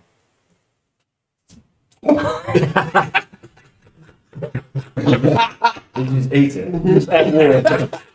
Which one of them? Which one more? so that's right. I'll take it. There's 3 of them, right? I'm sure you've noticed that there's a child, Yeah. yeah, an angry bloke, yeah. and then there's a calm one, calmish, and they change very quickly. Like it's like a well-oiled machine. Like they are like slipping in and out of each other, and it's like they're waiting for their turn just to like pop up, and then even like then, I would probably say it was the angry bloke who's at the top. He's just been like shoved down really quickly by like the baby, took the hat off, And the baby chucked eating it, and eating it. Maybe saw something to eat. Maybe ate it. Well, I guess. And the baby's gone like this. The baby's gone like that, and you hear it hit his stomach. You know, like the bloke who swallows the coins. And Yeah. Yeah. I was going to say heat method would be crazy. Walter Stacks swallows one of the 4 horsemen. Well, I guess. Hope. Can you tell where your brothers are? Are you linked to them in any way? One of them is in his stomach. See, she says, no, I can't particularly. I think perhaps if the proximities were closer, maybe, but for now, I think I'm too weak from my, according to you, slumbered state to have a real arcane pull. Can you go into bullet We've as got to well? go to this We have museum. got to museum. Don't leave. Either way. Well, I guess then. Hope you're coming with us to the museum. I was saying we've got to go either way anyway. So. Yeah. Well, if what you said is correct, and I came from the, I think you heard you said old frontier. If that is where I belong to, then perhaps going to a museum about the old frontier might give us some help as to what's going on here. Does old blood mean anything to you? Oh yeah, can I make well? Or can I make a history check on the old blood? Anyone. Me making one is marginally pointless. I'll roll a d20. Plus 9. Come on. Actually, this Natural plus one. 15. 15 as well. You might as well roll one. I got like a 5. Oh, okay. 15. It's 2 bad. 15s. 2 15s from used to. No, I got Yeah. 4. You would know from trying to get planning permission to dig into the old frontier, and you would know because the last time Lucky you spoke, guess. you would know because the last time you spoke to Lucky Jack about wandering into the old frontier is you would know that Sorry, what? You know Lucky Jack? Sorry, what? I thought we all knew Lucky Jack. you know Lucky Jack. Is it? What have you been doing without me? I told you about Lucky Jack. Poetry, we've spoken. Because I'm fucking sweating my I know. in the Yeah, the fella that's got a statue. We you know still need the Lucky couch? I Jack. wanna get around We've this. had conversations, or at least one. We've spoken to Lucky Jack. You have never spoken to Lucky. Oh, sorry, I've never mentioned. He said we have. No, I was. To be fair, I was then making a bit of a judgment call. I just When have you assumed- been away from me? I thought To be our fair, we have done experience quite a lot at Jack- together, but hey, we just had 24 hours to. I don't know how days work here on Qatar. I thought we did. I didn't realise you had experiences outside. You've got homebrew ability outside of I me. love casually just dropping it in, watching it before I go, As well, because I love hearing it, because I just fucking immediately, I'm like, yeah, morons, I know who Lucky Jack is. I don't know who that is. Well, I'm sorry, he's a nice guy. I know fucking He's a nothing. very lucky chap. He's a great bloke. Yeah. Right, I'm gonna go. For Yeah, dude. Do you know, maybe I should read this more often, because the thing is, I actually do know why I know it. Why do you have experiences outside of me? It's you're a child to me. That's why. Do you remember how you know that again? No, I want to say it's something dancing around. Oh no. You are the most prolific. Yeah. I'm really. I feel like I'm understanding the link more so. I can't remember specifically if we have spoken, but I do kind of reading this. I'm going. You would know. Say there's a leaderboard of like Johnson in the New Frontier. He was number one and you were number two. You were basically equal. The only reason people thought he was number one is A, he rode solo, you had a brother. So it's like when you're in a gang, it's a bit difficult. And secondly, everyone calls him Lucky Jack because you used to had a shootout, like a one in the chamber Mexican shootout. And your bullets collided in the air. So everyone called him Lucky Jack. And you actually became like firm friends after that. Okay, I'm fully. And he basically just said to you one day, like, I'm wandering into the frontier, like, fuck it, let's just see what's out there. And that was it. Dude, Like, all you gotta know, like, you. straight up, I'm He was I'm like, so He excited was like, I just want to see what's. to meet both of these. He was like, I just want to see what's out there. Yeah, so that is top stuff, man. Dude, yeah, he's out here doing stuff. You read the Lucky Jack section. He's. Yeah, see, the thing is, it's weird. I keep looking at words. I'm like, oh, old frontier, oh, new friend. Oh, It's Lucky like Jack. thing that, isn't it, when it's just so And then I literally look at it and I go, oh, greatest gunslinger. I'm like, that's probably why I know him. Yeah, that makes sense. But oh my god. No! Oh no.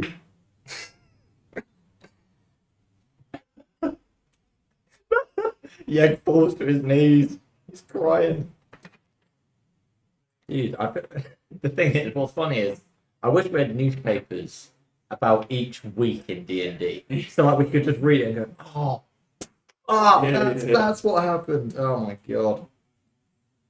what's fun about the newspapers is, like, as you plan, you learn more information. You re-look at it and you're like, oh, Well, right. exactly, and especially because at the beginning you kind of skim it. You're like, oh, frontier, that's a nice. Oh, new museum. Oh, we know about this. Da, da, da. Yeah. Things are mentioned, and you go, oh, I guess those might be relevant to me. And then something happens, and you go, I can't believe you've got shit upside. dude. The thing is, everyone's got the same 24 hours in the day. You know, Tree. my You could go out on your own, Tree. backstory is based off. Well, to be fair, it does say that we do everything together, or you've all no, you. The second free ball has just hit the tower. We can have a catchphrase, dude. But Igor's got his own life. I was one away. Was I ya? checked and there was one away from the shot. Right, tell me about the old blood. And so you know for Lucky Jack, I know it for one planet edition. Yeah, dude, me and Lucky Jack. Or as I know him, Jack. Not so. Surprised you didn't look at the newspaper and be like, my boy. Well, it's because You were focused on Jebediah. 'cause he's yeah, dude. I was in the moment. That is true. You clocked that Nat 20 straight away, so that kind of like superseded the newspaper there for a hot sec. But yeah, on a 15, you know from trying to get planning permission to like excavate some of the old frontier that one of the biggest blockades that came back on that is deemed in some religions as like sacrilegious, or in a specific religion of the old blood that is sacrilegious because the old blood live in the old frontier. There are an orcish clan that live in the old frontier. Okay. There are no orcs anywhere in the new frontier. No one here has ever seen an orc. They don't live in the city. And you would know as well, combining that information there. So the old blood is like a cult. The old blood is a group of orcs. They are orcs that live in the old frontier. You would know because Lucky Jack told you he was leaving to go out into the old frontier to just see what was out there, see what the mysteries were, find his own way, and he said if he bumps into the old blood in the mountains, then so be it. Like Fucking hell, bro. You and Lucky Jack are like that. he said like if I meet them and Like, like probably never had. we either make friends. I'm not laughing. I'm not smiling. So you know that when you talk about Are the old are these orcs like immune to the necrotic radiation of the old? you have frontier? I nobody. no idea. One of the most famous mysteries of the frontier as a state is how do the old blood live in the frontier or in the old frontier? Yeah. Nobody knows. Nobody knows. I mean, They send one delegate every year. They send one delegate down from the mountains into the town every year to just like speak to some of the like governors and stuff, and then he leaves within a day or two. So you have never met an old blood or Yeah. anything like that, and they are exclusively an orc clan, they're only orcs. cool. I'll tell you now, by the way, the old frontier is definitely not necrotic radiation. Can I make Yeah. a check No, based on the it's actually paper? better chill. I reckon it's so cool. Can I make a check based on the paper? Yes, absolutely, always. It says that they retrieved Lucky Jack's body Yeah. from the old frontier. Do I know where that would be Yes. held? I do. Yes. Do I need a check to know that? You would know that the graveyard is on the ground floor of the mixer.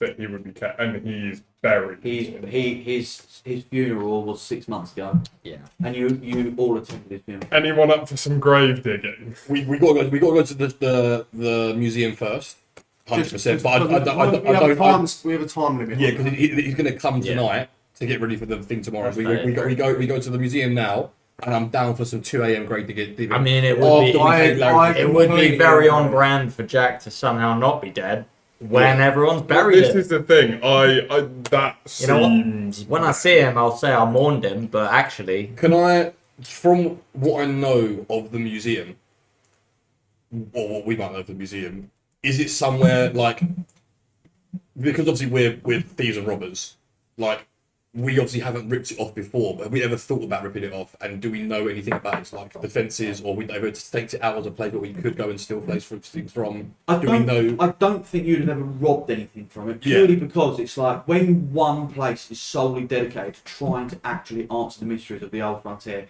people are like, well, you know, it's a museum, there's not a ton of money there, it's easier and better jobs to go and rob. And also, there is a level of like, you're not bad guys, like, you're not enemies of, like, you know, charity, like humanity trying to progress. You Like, are. this museum is genuinely getting objects, things like skeletons from the old frontier and displaying them and trying to provide information to the general public. It's like it'd be a bit faux pas and gauche to go and like smash them up and take shit. It wouldn't really be worth it. Yeah. There's nothing there that's like. Do we have any idea of the security there? Like Well, you heard on the phone earlier.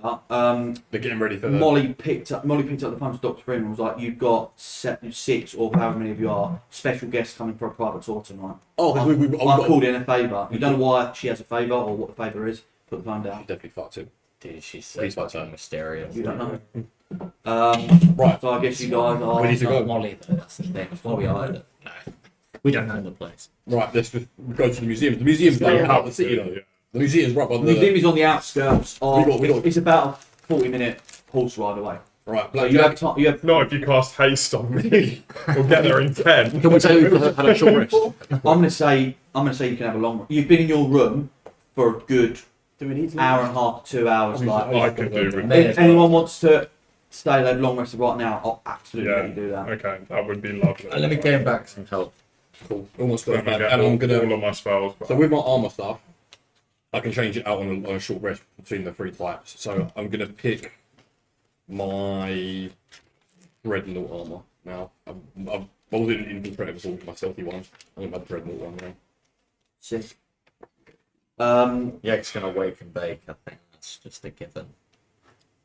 I can't believe he's fucking eating the bullet. I mean, I love Fred so much. I love it so I don't know much. how I'm getting that. What, how is I was getting gonna say out we without- should have put it in one of your guns, It's just all but I prefer him eating it. Is he Um, gonna shit it out I don't know. at any point? like human centipede? Can you pass the Well, bullet? well, Do you have will there anyone be a that can check? like cast ray of sickness? You can like diarrhea shit out. He needs to make a check for when he needs a shit, I think. Shit check. Constitution saving throw as to whether or not he can hold it in. So let's see. Some tea. Old tea. Frontier Museum, baby. It's got to be Tottenham Hotspur. It has to. It's a very I- Thursday thing to lose the bullet, the apple, the fucking skull. It's very like they had it all in their hands. I wonder And if then they the H stands for hope. Hope. That was I don't the know- I don't know what only the thing T I was. come up with. Titties. The H standing for hope was the only thing that made sense in my head. but obviously it was beautiful calligraphy, beautiful embossment. Yes, that's not done without care. Yeah, And clearly hope is different from Well, the this is Four also- Horsemen. It's also, by the way, She was like, I mean, you said that we should know what it is in the first Yeah. 10 minutes. It took me a little bit longer, but is it very much Pandora's box S? Because she was the last thing left in the box, and she's hope. Well, no, it's Four Horsemen. Well, she wasn't in the but box, she was Pandora's in the box was they opened the box and all of the famines and the things came out of it, and the last thing left in the box was hope. Well, no, she's not left in it. But she was the last. She was the last She thing. was She was in your hand. She like didn't fly out like the rest of them. The egg's fucking stoned as shit. True hope. Like, True egg hope. True, yeah.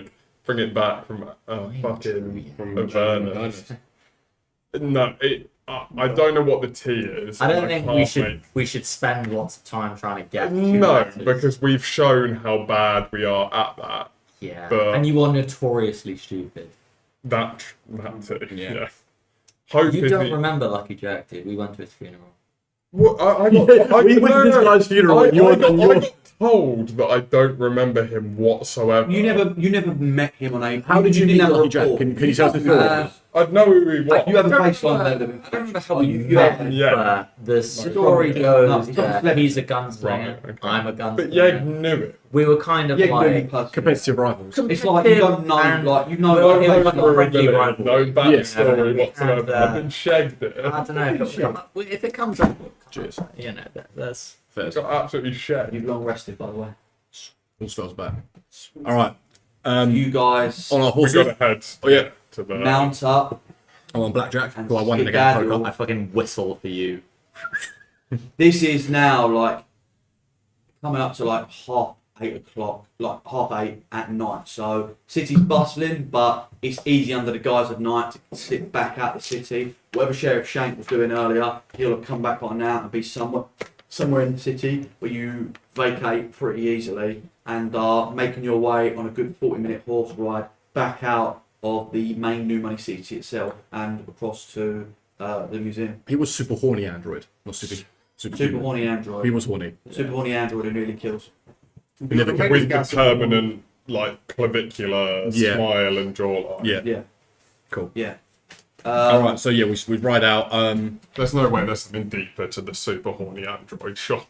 I hope there is. I really, really hope there is. You can build up many centers of a game, super horny. As you guys are making your way to the museum, I think that I mean, what fucking 24 hours? What was a simple heist has gone not just awry in terms of you've come away with nothing. In what some would probably argue is even worse, you've actually come away with two fucking elder beings that you can't quite work out who they are, who wanted them, what they're around for, what their true nature is. And I think that on that one sliver that you guys are following, which is definitely the right thing to do, because it's the only sliver you have, that Jebediah Jane name, I think that riding out ahead, sort of leading the pack, and, well, the guy who opened up the box, Schmuck, you think about being conned. Something just doesn't, that's not how it's meant to go. You're the con man. You're the one who cons. You don't get I am the one who can't. And I'm the one. you think back, bored. you think back to a few years ago. It is floor 100 of the mixer. This is the penthouse and the highest floor there is of the mixer. This is a exclusive, members only gambler's house. You are at the table with Stacks. You two are the only two members of the gang, as one of you being a con man and one of you being an illusionist, who probably have any real articulation and affluency in gambling, you're two of the men best set up to do that. And I think you've got often frequent gambling houses, and this is the most exclusive and prolific private members club in the whole frontier. In the penthouse of floor 100, you are at the table playing. You are playing quick draw poker, which is the standard Texas Hold'em poker. This is a big boy table. There are some sharks in here. I think 5 or 6 years ago, Don Moretti was at the table for a little while before he got cleared out and left. There's a couple of other big hitters, some other either crime families or families who were there originally to help prop up the new Money City when the money came across and came in. And you find yourself in the final three with Stacks, you, and across from you, with a mound of chips in front of him, is Jebediah Jang. This fucking prick.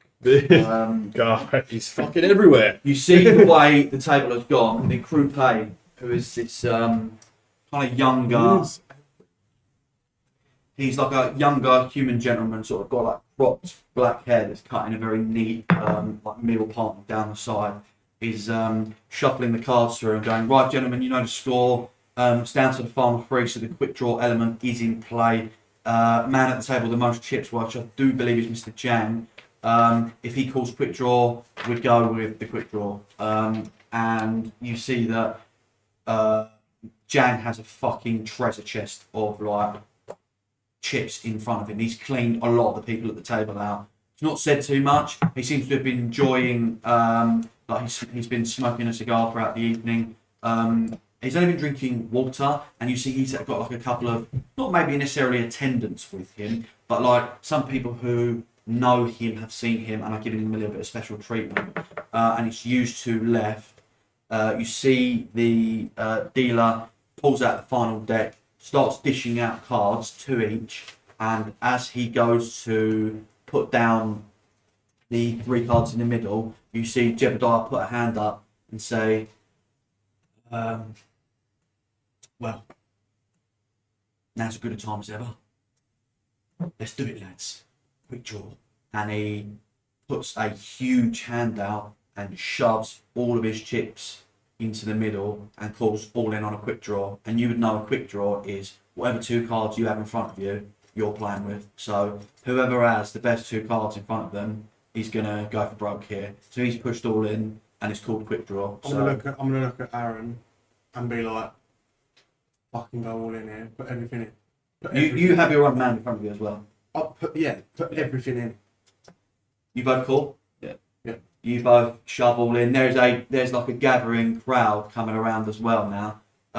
Like, you know, people who have been cleared out but stayed around to see who's going to win this. There's like a couple of people who frequent the rough and tumble who have noticed that you 2 guys are here and are like keeping an eye on what's going on. A big party has picked up now. Cool as a cucumber, by the way. He has pushed all in and called quick draw. He hasn't actually looked at his cards yet either, so he's called quick draw on nothing at the moment. We're going to roll. We're going to roll in the box in the middle, the 3 of us, see what cards we have. I'm going to go pink, old school. We've used 1 D20s. D20. Whoever's got the high number, we're going. And so this is like what everyone can see. We're chucking our cards onto the table. This is all the chips. Everyone's pressed all in. And the way the game is, you literally just lob your cards He's onto the called table. quick draw. So the 2 hands that you're dealt at the start of Texas Hold'em, he's called quick draw. So the river, the turn, everything else becomes obsolete. You're just whacking them out on the table. So Pre-flop, who it's has pre-flop who has the best. That's literally come it. in here. 7 deuce. Jebediah shoved all in. He'll go first. He's got 7 deuce. That's a nat 1. He has 7 deuce. Let the best man win. He has 7 deuce. That's a 6. That's a 9. That's a 3. You all got shit. No, that's a 9. It's a 9. Oh, excuse me, it's a 9. Stacked. You watch. Tell him, bring me my money. Pocket You 6 watch. takes it high. as who's who by the way? You watch as Jebediah flips his card over, sees offsuit 7 deuce, and bursts into the most merry, hearty laughter you've ever heard. He thinks this is fucking hilarious. He is slamming the table, gets up and claps, and is now eagerly leaning over to see which one of you two is going to win.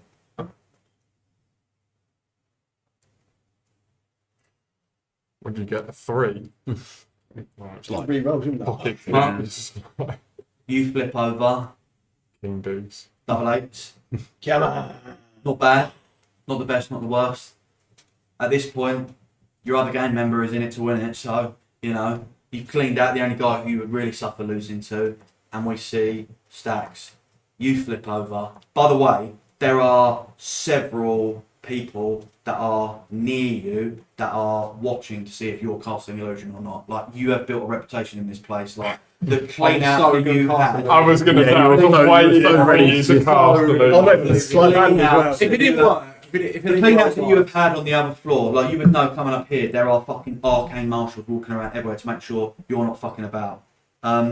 You see, you flip over a pair of double kings, put them down, and as you flip over double kings and put them down, Jebediah, who is laughing and like enjoying himself with people, looks down and sees double kings and stops laughing and is staring intent. Give me an insult check. we don't like kings. Another dice back. 19. You are looking at a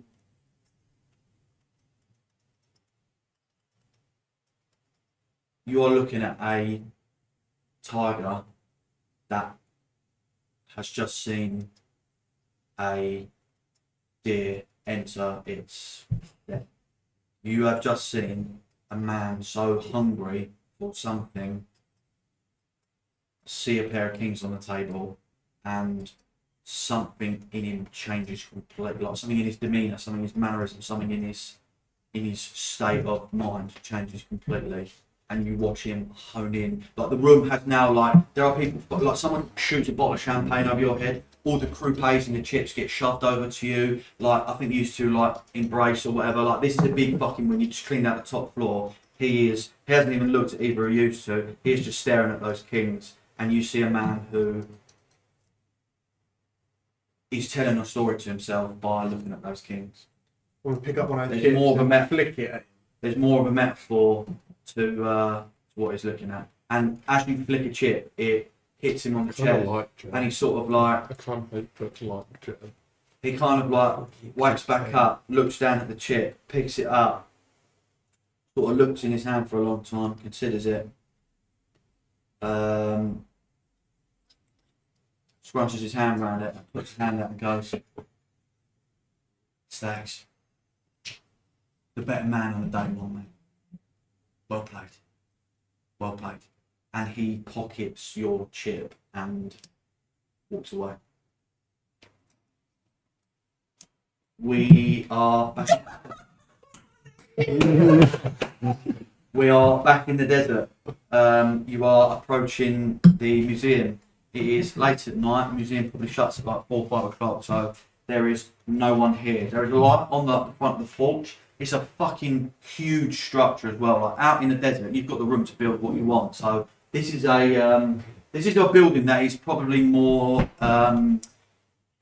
It looks as if it has been built backwards instead of built sideways. So it's not in terms of its width very big, but it looks like a building where the experience of the building is meant to be you start at the front and you walk your way through some sort of like the building is telling its own story in terms of its structure. You enter at the front and you make your way through on like a guided tour. As you actually, anyone have like pen and paper? I got a pen. Do you want a piece of paper or do you want the Or not a pen and paper, yeah. Because I'm running out of notes here, thank you. I have a pen. I reckon paper, but you'll survive. Oh, Listen out, Jim. Fucking hot in here. yeah, I'm sweating right Last hour. I'm sweating like a pit. So. Yeah, I was so minor illusion in that hand. Yeah, Ethan's. I could I see was straight away. I was so. That's why I was like all in, fucking all in. See, I was like, having a last week, like, trying to If I minor illusion at my hand, then would you have called me out for it? I'm going to maybe roll for something. Depends how you roll. I was planning on, if like he started reacting to the card, I'll start to grab the cards like dash and be like, "Whoa," just in case he's beefing. I think Jeb's too bait.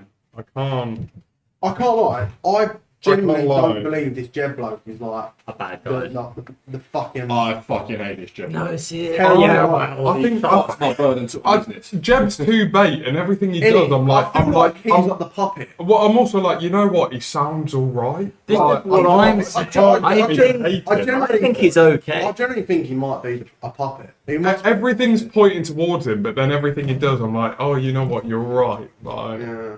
Knock up on the toes. I don't know. I genuinely believe that if he's not doing this to get at us specifically, I feel like he'll be happy to see us. Also, he's like, That's what I all believe. all of the signs are pointing to all of the fingers are pointing at Jeb, but like above table, not my character, but fucking none of this reads as if it like none of Yeah, this Jeb doesn't reads sound like Jeb. It doesn't read like Jeb how Jeb has been described. Like, yeah. Isn't it working? No. Oh, I would have said to them, don't spin it and shoot. It would fire. I don't know. Jeb reads like a front to me. No, yeah, I Jeb's like, can't- we're going to kill him. I'm over-ability on Jeb at the moment I see him. Louis knows what that means. Yeah, I've got spells to. I'll cast fucking Bane on you and then shield a fake hit. Like, it's all good. I promise you, dark. it's been fuck all. I'll use my I'll use my fucking crown divinity and just dive in front of it. Again, Well, you're gonna one shot me. Good luck. I will one-shot this entire fucking universe. You to won't kill one Jeb. shot me. I Trust will me. one-shot this entire universe to kill Jeb. You won't. Brother, I'm gonna douse you in oil and then set you on fire. This is not a joke. There is a young. Excuse me, sorry, I'm reading the wrong sheet. As you come up to like the front porch of the museum, most of the outside lights are off except like a porch light, and you see sat in a sort of like rocking chair reading a book is an elderly dragonborn gentleman. He has like a little grey, tufty moustache, thick eyebrows, like bald on top, but like, you know, when they keep the hair on the sides and stuff, all grey everywhere. He looks like quite an old dragonborn guy. I know their race lives a little bit longer, but he looks like he has certainly served his years here. And he sees the five of you come up and goes, "Ah, yes, gentlemen, welcome, welcome. I've been expecting you. How are things, gentlemen? I hear you're here for some sort of tour." Yes. Yes. We got promised a tour before the opening. Yes, well, big day tomorrow, big day. Yes. Actually, give me an insight check when you say you're here for the big day tomorrow. Fine. An emotion passes across his face. You can't quite register what that was, whether it was he's excited or whatever. She says, yes, well, lots to be getting on with, but dear Miss Sullivan called, and I did owe her a massive favour. She looked after my boys, so yes, I will absolutely take you all around, and can I get some sort of names or anything, like, gentlemen? What names have we got? Just so we keep registers of who have come here and what. Is Hope with us, or is she I mean- as above? Would you have communicated to Hope, like I wouldn't have said anything. I don't know if she would. I wouldn't have said her to do anything. I just wondered if she.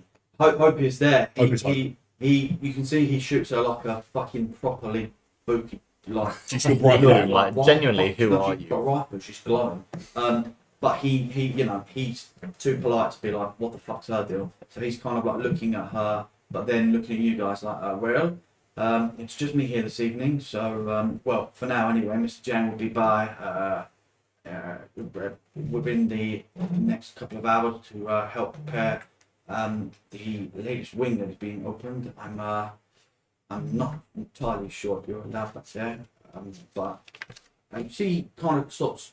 He seems to be talking himself into a corner, so he stops briefly. Now that he's addressed the wider group, anyone else that wants to give me an insight check on that, they man. I'll walk up to him and go, "Hi, my name's Wyatt. I'm here to see everything." Wide. Wyatt. Wide. Oh! Nat 20. That's Okay. two that you've got. So, Yeg can read emotion like no other. you see on a nat 20 when Luke brought up the new wing of the museum and he started to talk about it. The reason he spoke himself into a corner was there was a flicker of panic across his face and he wanted to get off the subject as quickly as possible but couldn't really work out how to. Impressive. So, and we all noticed that because he rolled an nat 20. Yeah. Yeah, notices that. Right.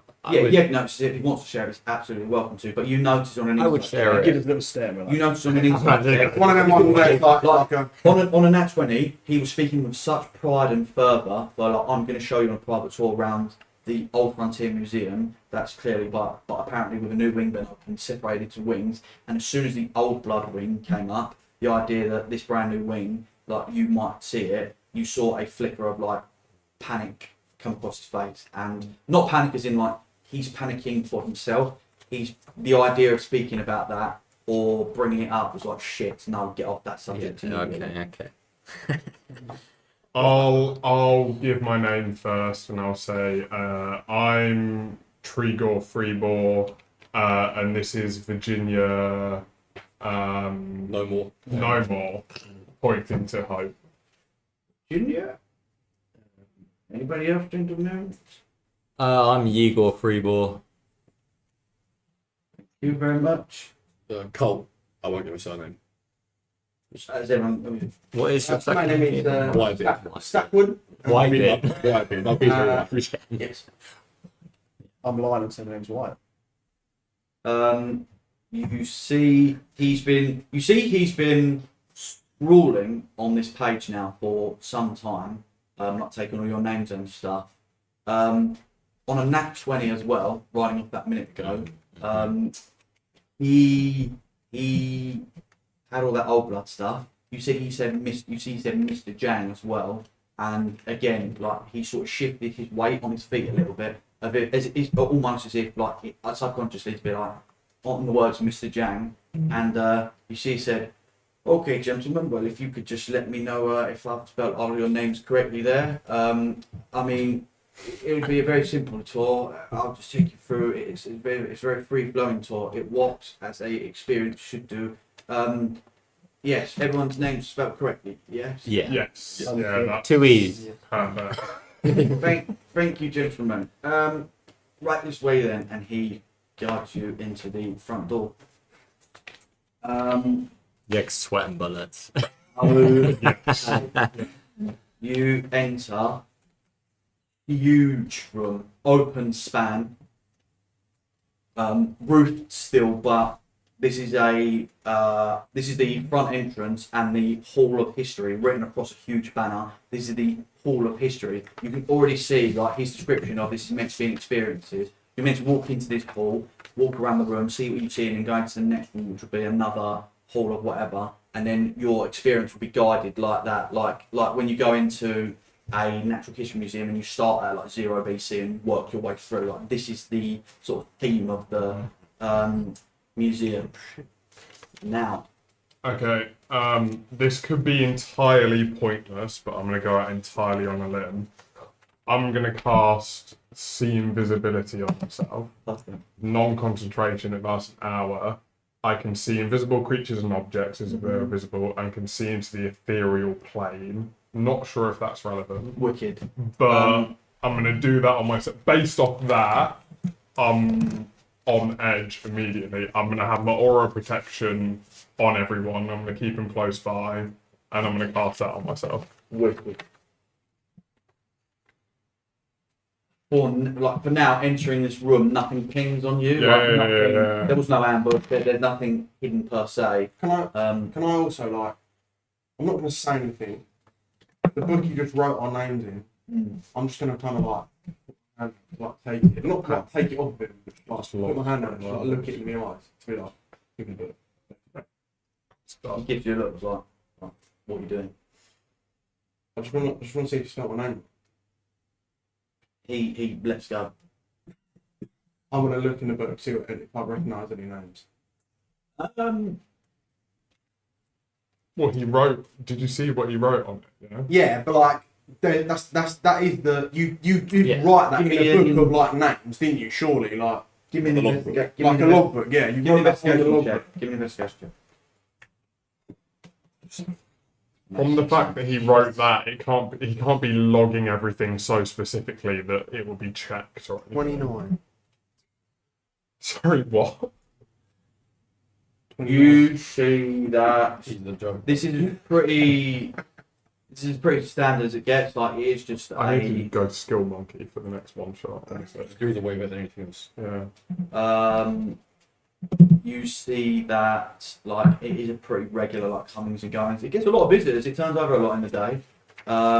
You see that Jebediah's name is obviously on there a lot. Like, he is sponsoring a new wing, so he seems to be in and out. You see he is scheduled to be. It says in there, Mr. Jang visiting on the visitors list to visit. It has under like the to come section. He will be here. It's in the slot of the next hour to 2 hours. So you have beaten him here. He's not here yet, but you know that for the further you guys get in, the Less more time we have.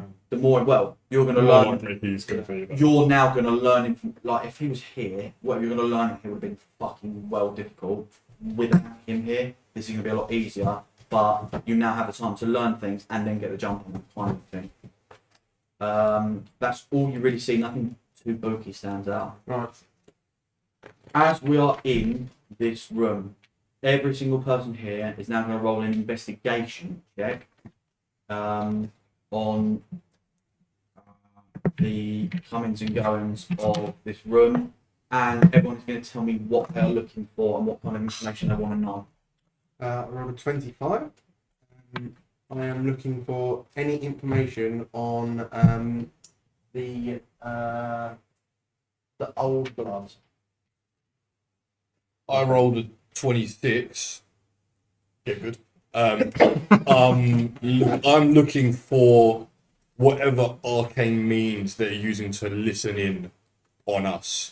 And if I can, just even trace it back to a source, or like if there's a room that they're sitting in somewhere trying to listen in on us, or if there's like an office that they might be in where they're listening in from or whatever, or if it's just like some other arcane means or even normal means of them listening in on us. I think like I've just automatically assumed like especially like I think my character's like I said it in the interview very much like just goes with instinct. I think I definitely believe that where the old blood like whatever the old blood area is, that's where they're listening to us from.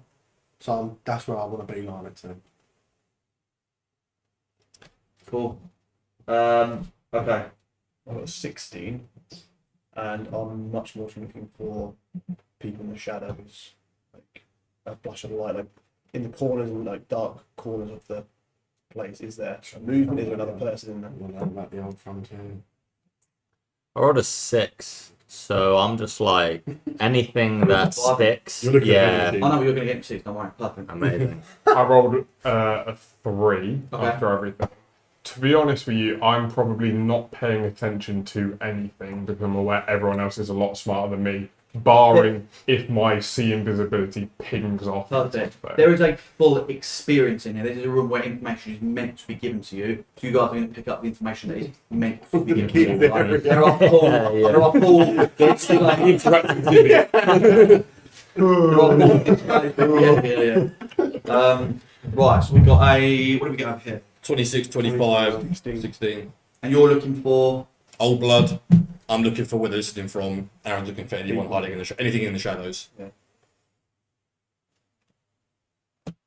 Yeg and Treegor. You walk in this room. Ian Tree. and there are a lot of like skeletons in here. There's like a dragon skeleton, like aloft above the wall. Oh shit, Um, that's sick as fuck. There's a dragon skeleton, like the remains of a dragon skeleton It's got like a above, bit of shit in the shadow. above the wall. There are some suits that are like there are like some paladin suits that have that are like famous paladins that either guarded the Great Fissure from like any animals or any monsters or aberrations, as I say, that attempted to either cross it or that They're tried behind to. glass. That tried to, yeah, and they're like rusted and old. You wouldn't get any arcane signatures. They're more there to like be respectful. I was and stuff. Steve. As the flow of the room, the sort of flow of the viewing experience sort of funnels you further into the room, you see hanging against the back wall a 30-foot tall painting. It is, it spans the entire wall, and That's 2 hills themselves. you see, you I like see. how everything is measured in house in this. That's the only thing Yeg knows. You see on a placard at the front is it's like an inscription that's clearly been translated into common, and it says the Eternal Chase. That is the like name of the painting, so to speak. And you Do I know see- what the original? What is it? It's like that is the It's it was inscribed in a in different common. it was in a different language. It's been inscribed into common, and that is the name of the painting. Okay. The Eternal Chase is also another phrase for doing heroin. Tree, you should know. so. It's not like I can tell this has been inscribed from another language and try and figure out what that is. When I say inscribed, it's like the placard that the museum have put in front of it is this is the name of the painting you're looking at. Right, It's not okay. part of the painting, Right. but it's clearly like from just the model of the painting alone, you can see it's not like a man has walked in here, drawn it, and gone, there you go. put it Yeah, up. Yeah, It yeah. came from a spooky place, and he's clearly had to like translate whatever the name of the painting was found. And we're actually going to learn a little bit more about that in a minute. But the painting that you're looking at spans the entire wall. It's a fucking epic piece. And you see at the top of the picture is a figure moving across the sky on the left-hand portion of it. That is seems to be like the background, the top half of it, that is clearly representing like the sky portion of it, seems to be like smudged and blurred purposely to be like lighter colours transitioning into darker colours. On the left hand side, you see a figure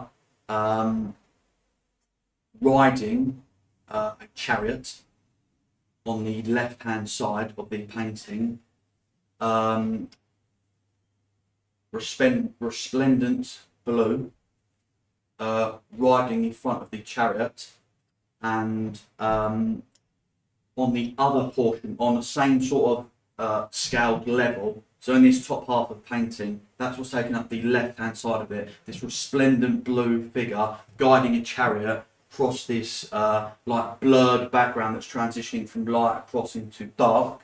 On the right-hand side of the painting, drawn as if to be in motion in the same direction, so it looks like it is behind this female figure following, is a regal, very domineering, strongly postured male figure in a chariot of his own, purpley clad and riding in the same direction.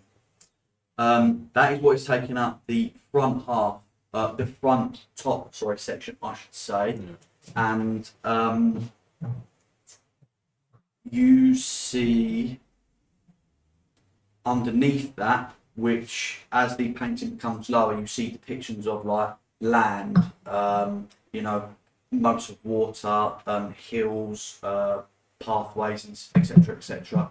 And you see the painting has been like, this is the first, what looks to be like artistic liberation of the painting. It looks like clearly this part of the painting is meant to be like the artsy metaphor of it. And the painting, like the land itself, is like split into 4. And in these 4 sections on the bottom of the painting. You see in one section a group of beholders that are all like planned up together. Clearly, they're all like drawn together in that section. You see in the next section, not on the darker portion, you see a group of vampires. In the section along from that, you see on the furthest portion of the painting, underneath like the blue lady, you see what looks to be old blood, like orcs, all in traditional like tribal gear, and the last portion, the last section of the painting that should have like something in it, looks to have been like desecrated, like it looks to have been like burned away. So there is potentially like a missing hole on that fourth part of it. Wait, I have something for this. I'm gonna use one of my channel divinities.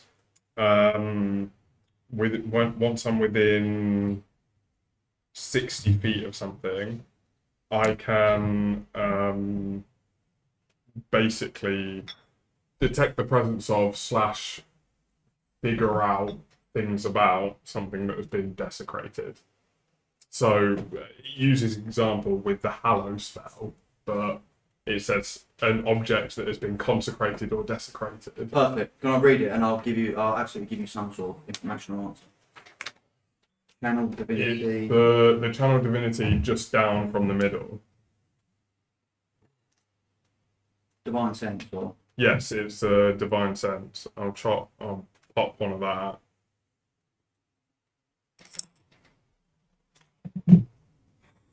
I'm absolutely fucking ripping. Yeah, I spit. Like, I actually smell. Yeah. I feel really bad, but there's no. I can't do anything about it. Ripping. I have to say, I feel like the smell part of it, I'm kind of just accepting that that's just a thing. It's too sweaty to. within the same radius, you also detect the presence of any place or object that's been consecrated or desecrated as with the Hallow spell. So I'll it's tell only you- detecting the present. Okay. I'll tell you right now, looking at that, it pings, and you know for a fact that that painting was purposefully desecrated. I'll give you that. Okay. All right. No, that's fine. That pings as something that it wasn't like damaged by accident or in the transition of moving it from the old frontier Purposely to been whatever that hole was purposely burned into it to cover that fourth section.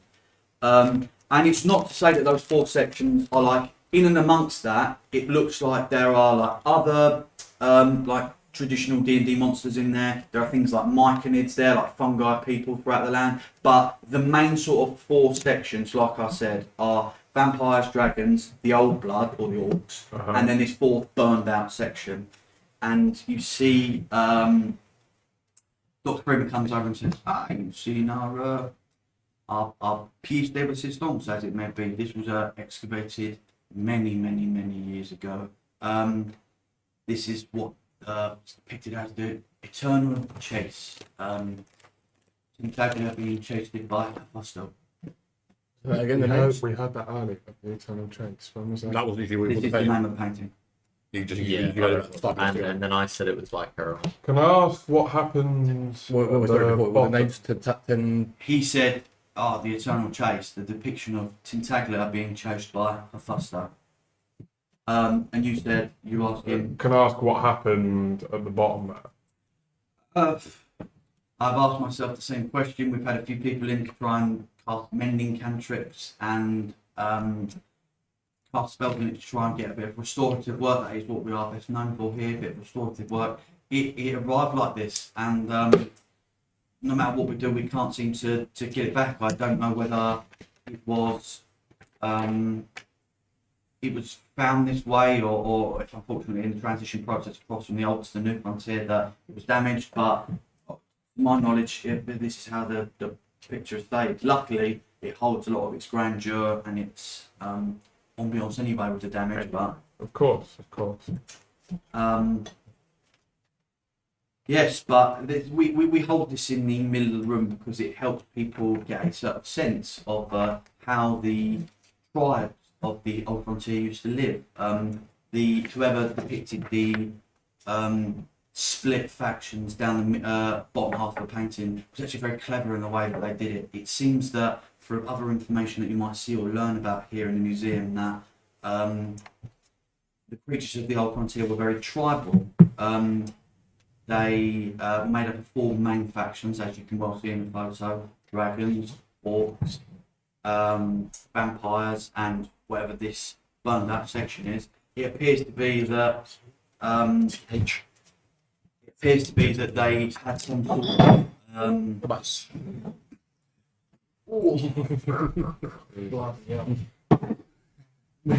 Can I do, I'm assuming, religion check on Tentaglia and Hephasto? fuck yeah. That is going to be a 22, I think. What's 9 to religion? No, plus 5. 18. Um, Can I flash a genius myself, or is that even worth it? I think I can flash a genius myself.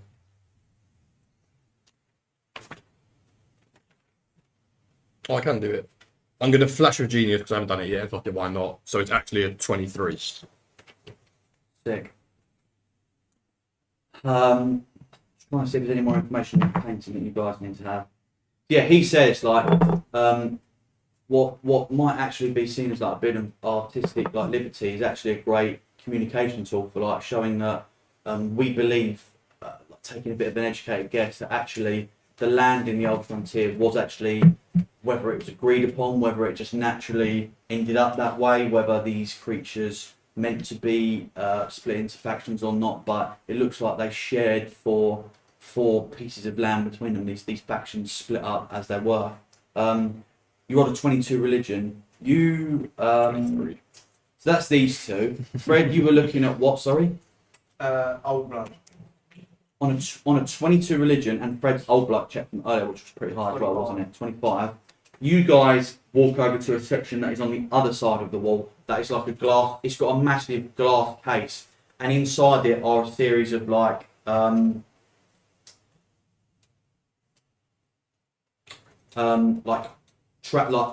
this sort of placarded section says translations on the eternal chase, and within it are scriptures like stone tablets, books, and all stuff like that. They're all inside this case. Oh, actually, that's right. No. We should Carry on, we should listen and then right. I don't want to miss stuff. I was going to say, you're literally in this thing. So Yeah, it's the yeah. information that you're getting. Yeah. I don't mind you doing that. No. I should listen.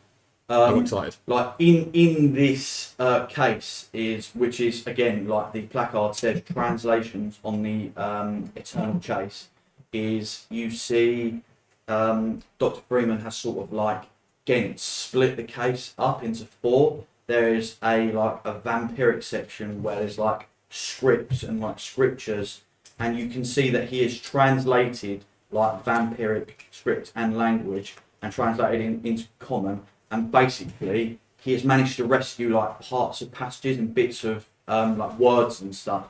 And basically, you ascertain from reading this, what it says is that the vampires, it looks like they keep talking about Tintaglia, and they keep using the word like heretic, for example. Like they keep like talking about her in a negative, like using the word heretic, like she's a witch or a heretic.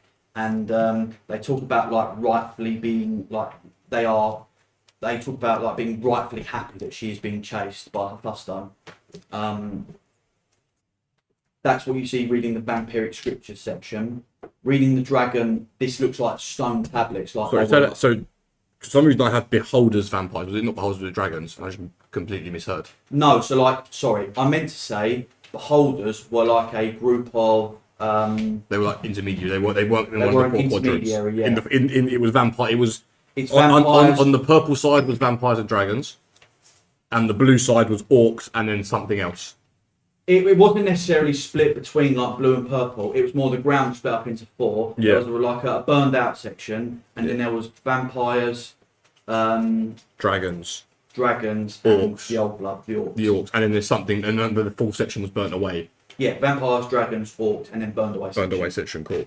And the vampires called Tentaglia heretics, the vampires, yeah, Called in this, Tintaglia you'd see the heretic, word heretic over and over again, Yeah. or like blue witch, they call it, Yeah. and things like that. What The dragon section. Oh, sorry. Carry on. what time does the our what's our base called again?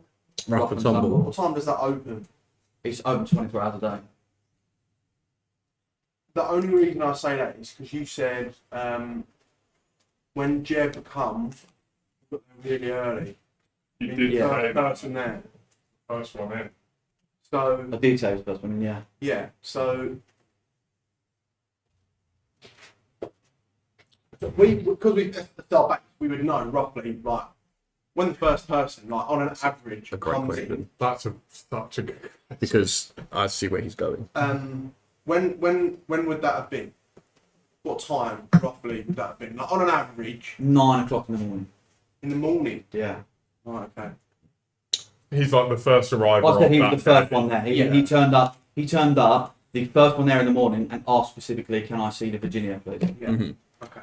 So, yeah, sorry. So, the vampire section. So in this case, in this like see-through case where you're reading literally one-for-one translations, obviously a lot of it is lost. They're like burned script parchments and stuff. But that's the vibe you get, like repeating words and stuff and passages from the Yeah. vampires. The dragons have written like on stone tablets. They've like scored with their claws and stuff into tablets, and this looks as if like almost like lesson of like an opinion-based thing, but more like a recounting of something. Like it has no. When I say it might not necessarily be like I'm not saying this is the truth what is written on this tablet, but it has no an emotion is not a truthful thing. It's an opinion, an emotion. There is no emotion in what they've written down here. It just says things about it references Tintaglia and Hephaestus with the word like love. Like there's a word of like love written down in there, and like courting as well, like to court. So that's the sort of like vibe you're getting from the dragon section. Moving along, and you both were mentioning about Old Blood stuff. There's a full section with like children's books here. Like they look to be like they have like little picture drawings and stuff of Old Blood children's books. There are things in here that talk about Tintaglia as like a mother. They talk about like the Blue Mother. On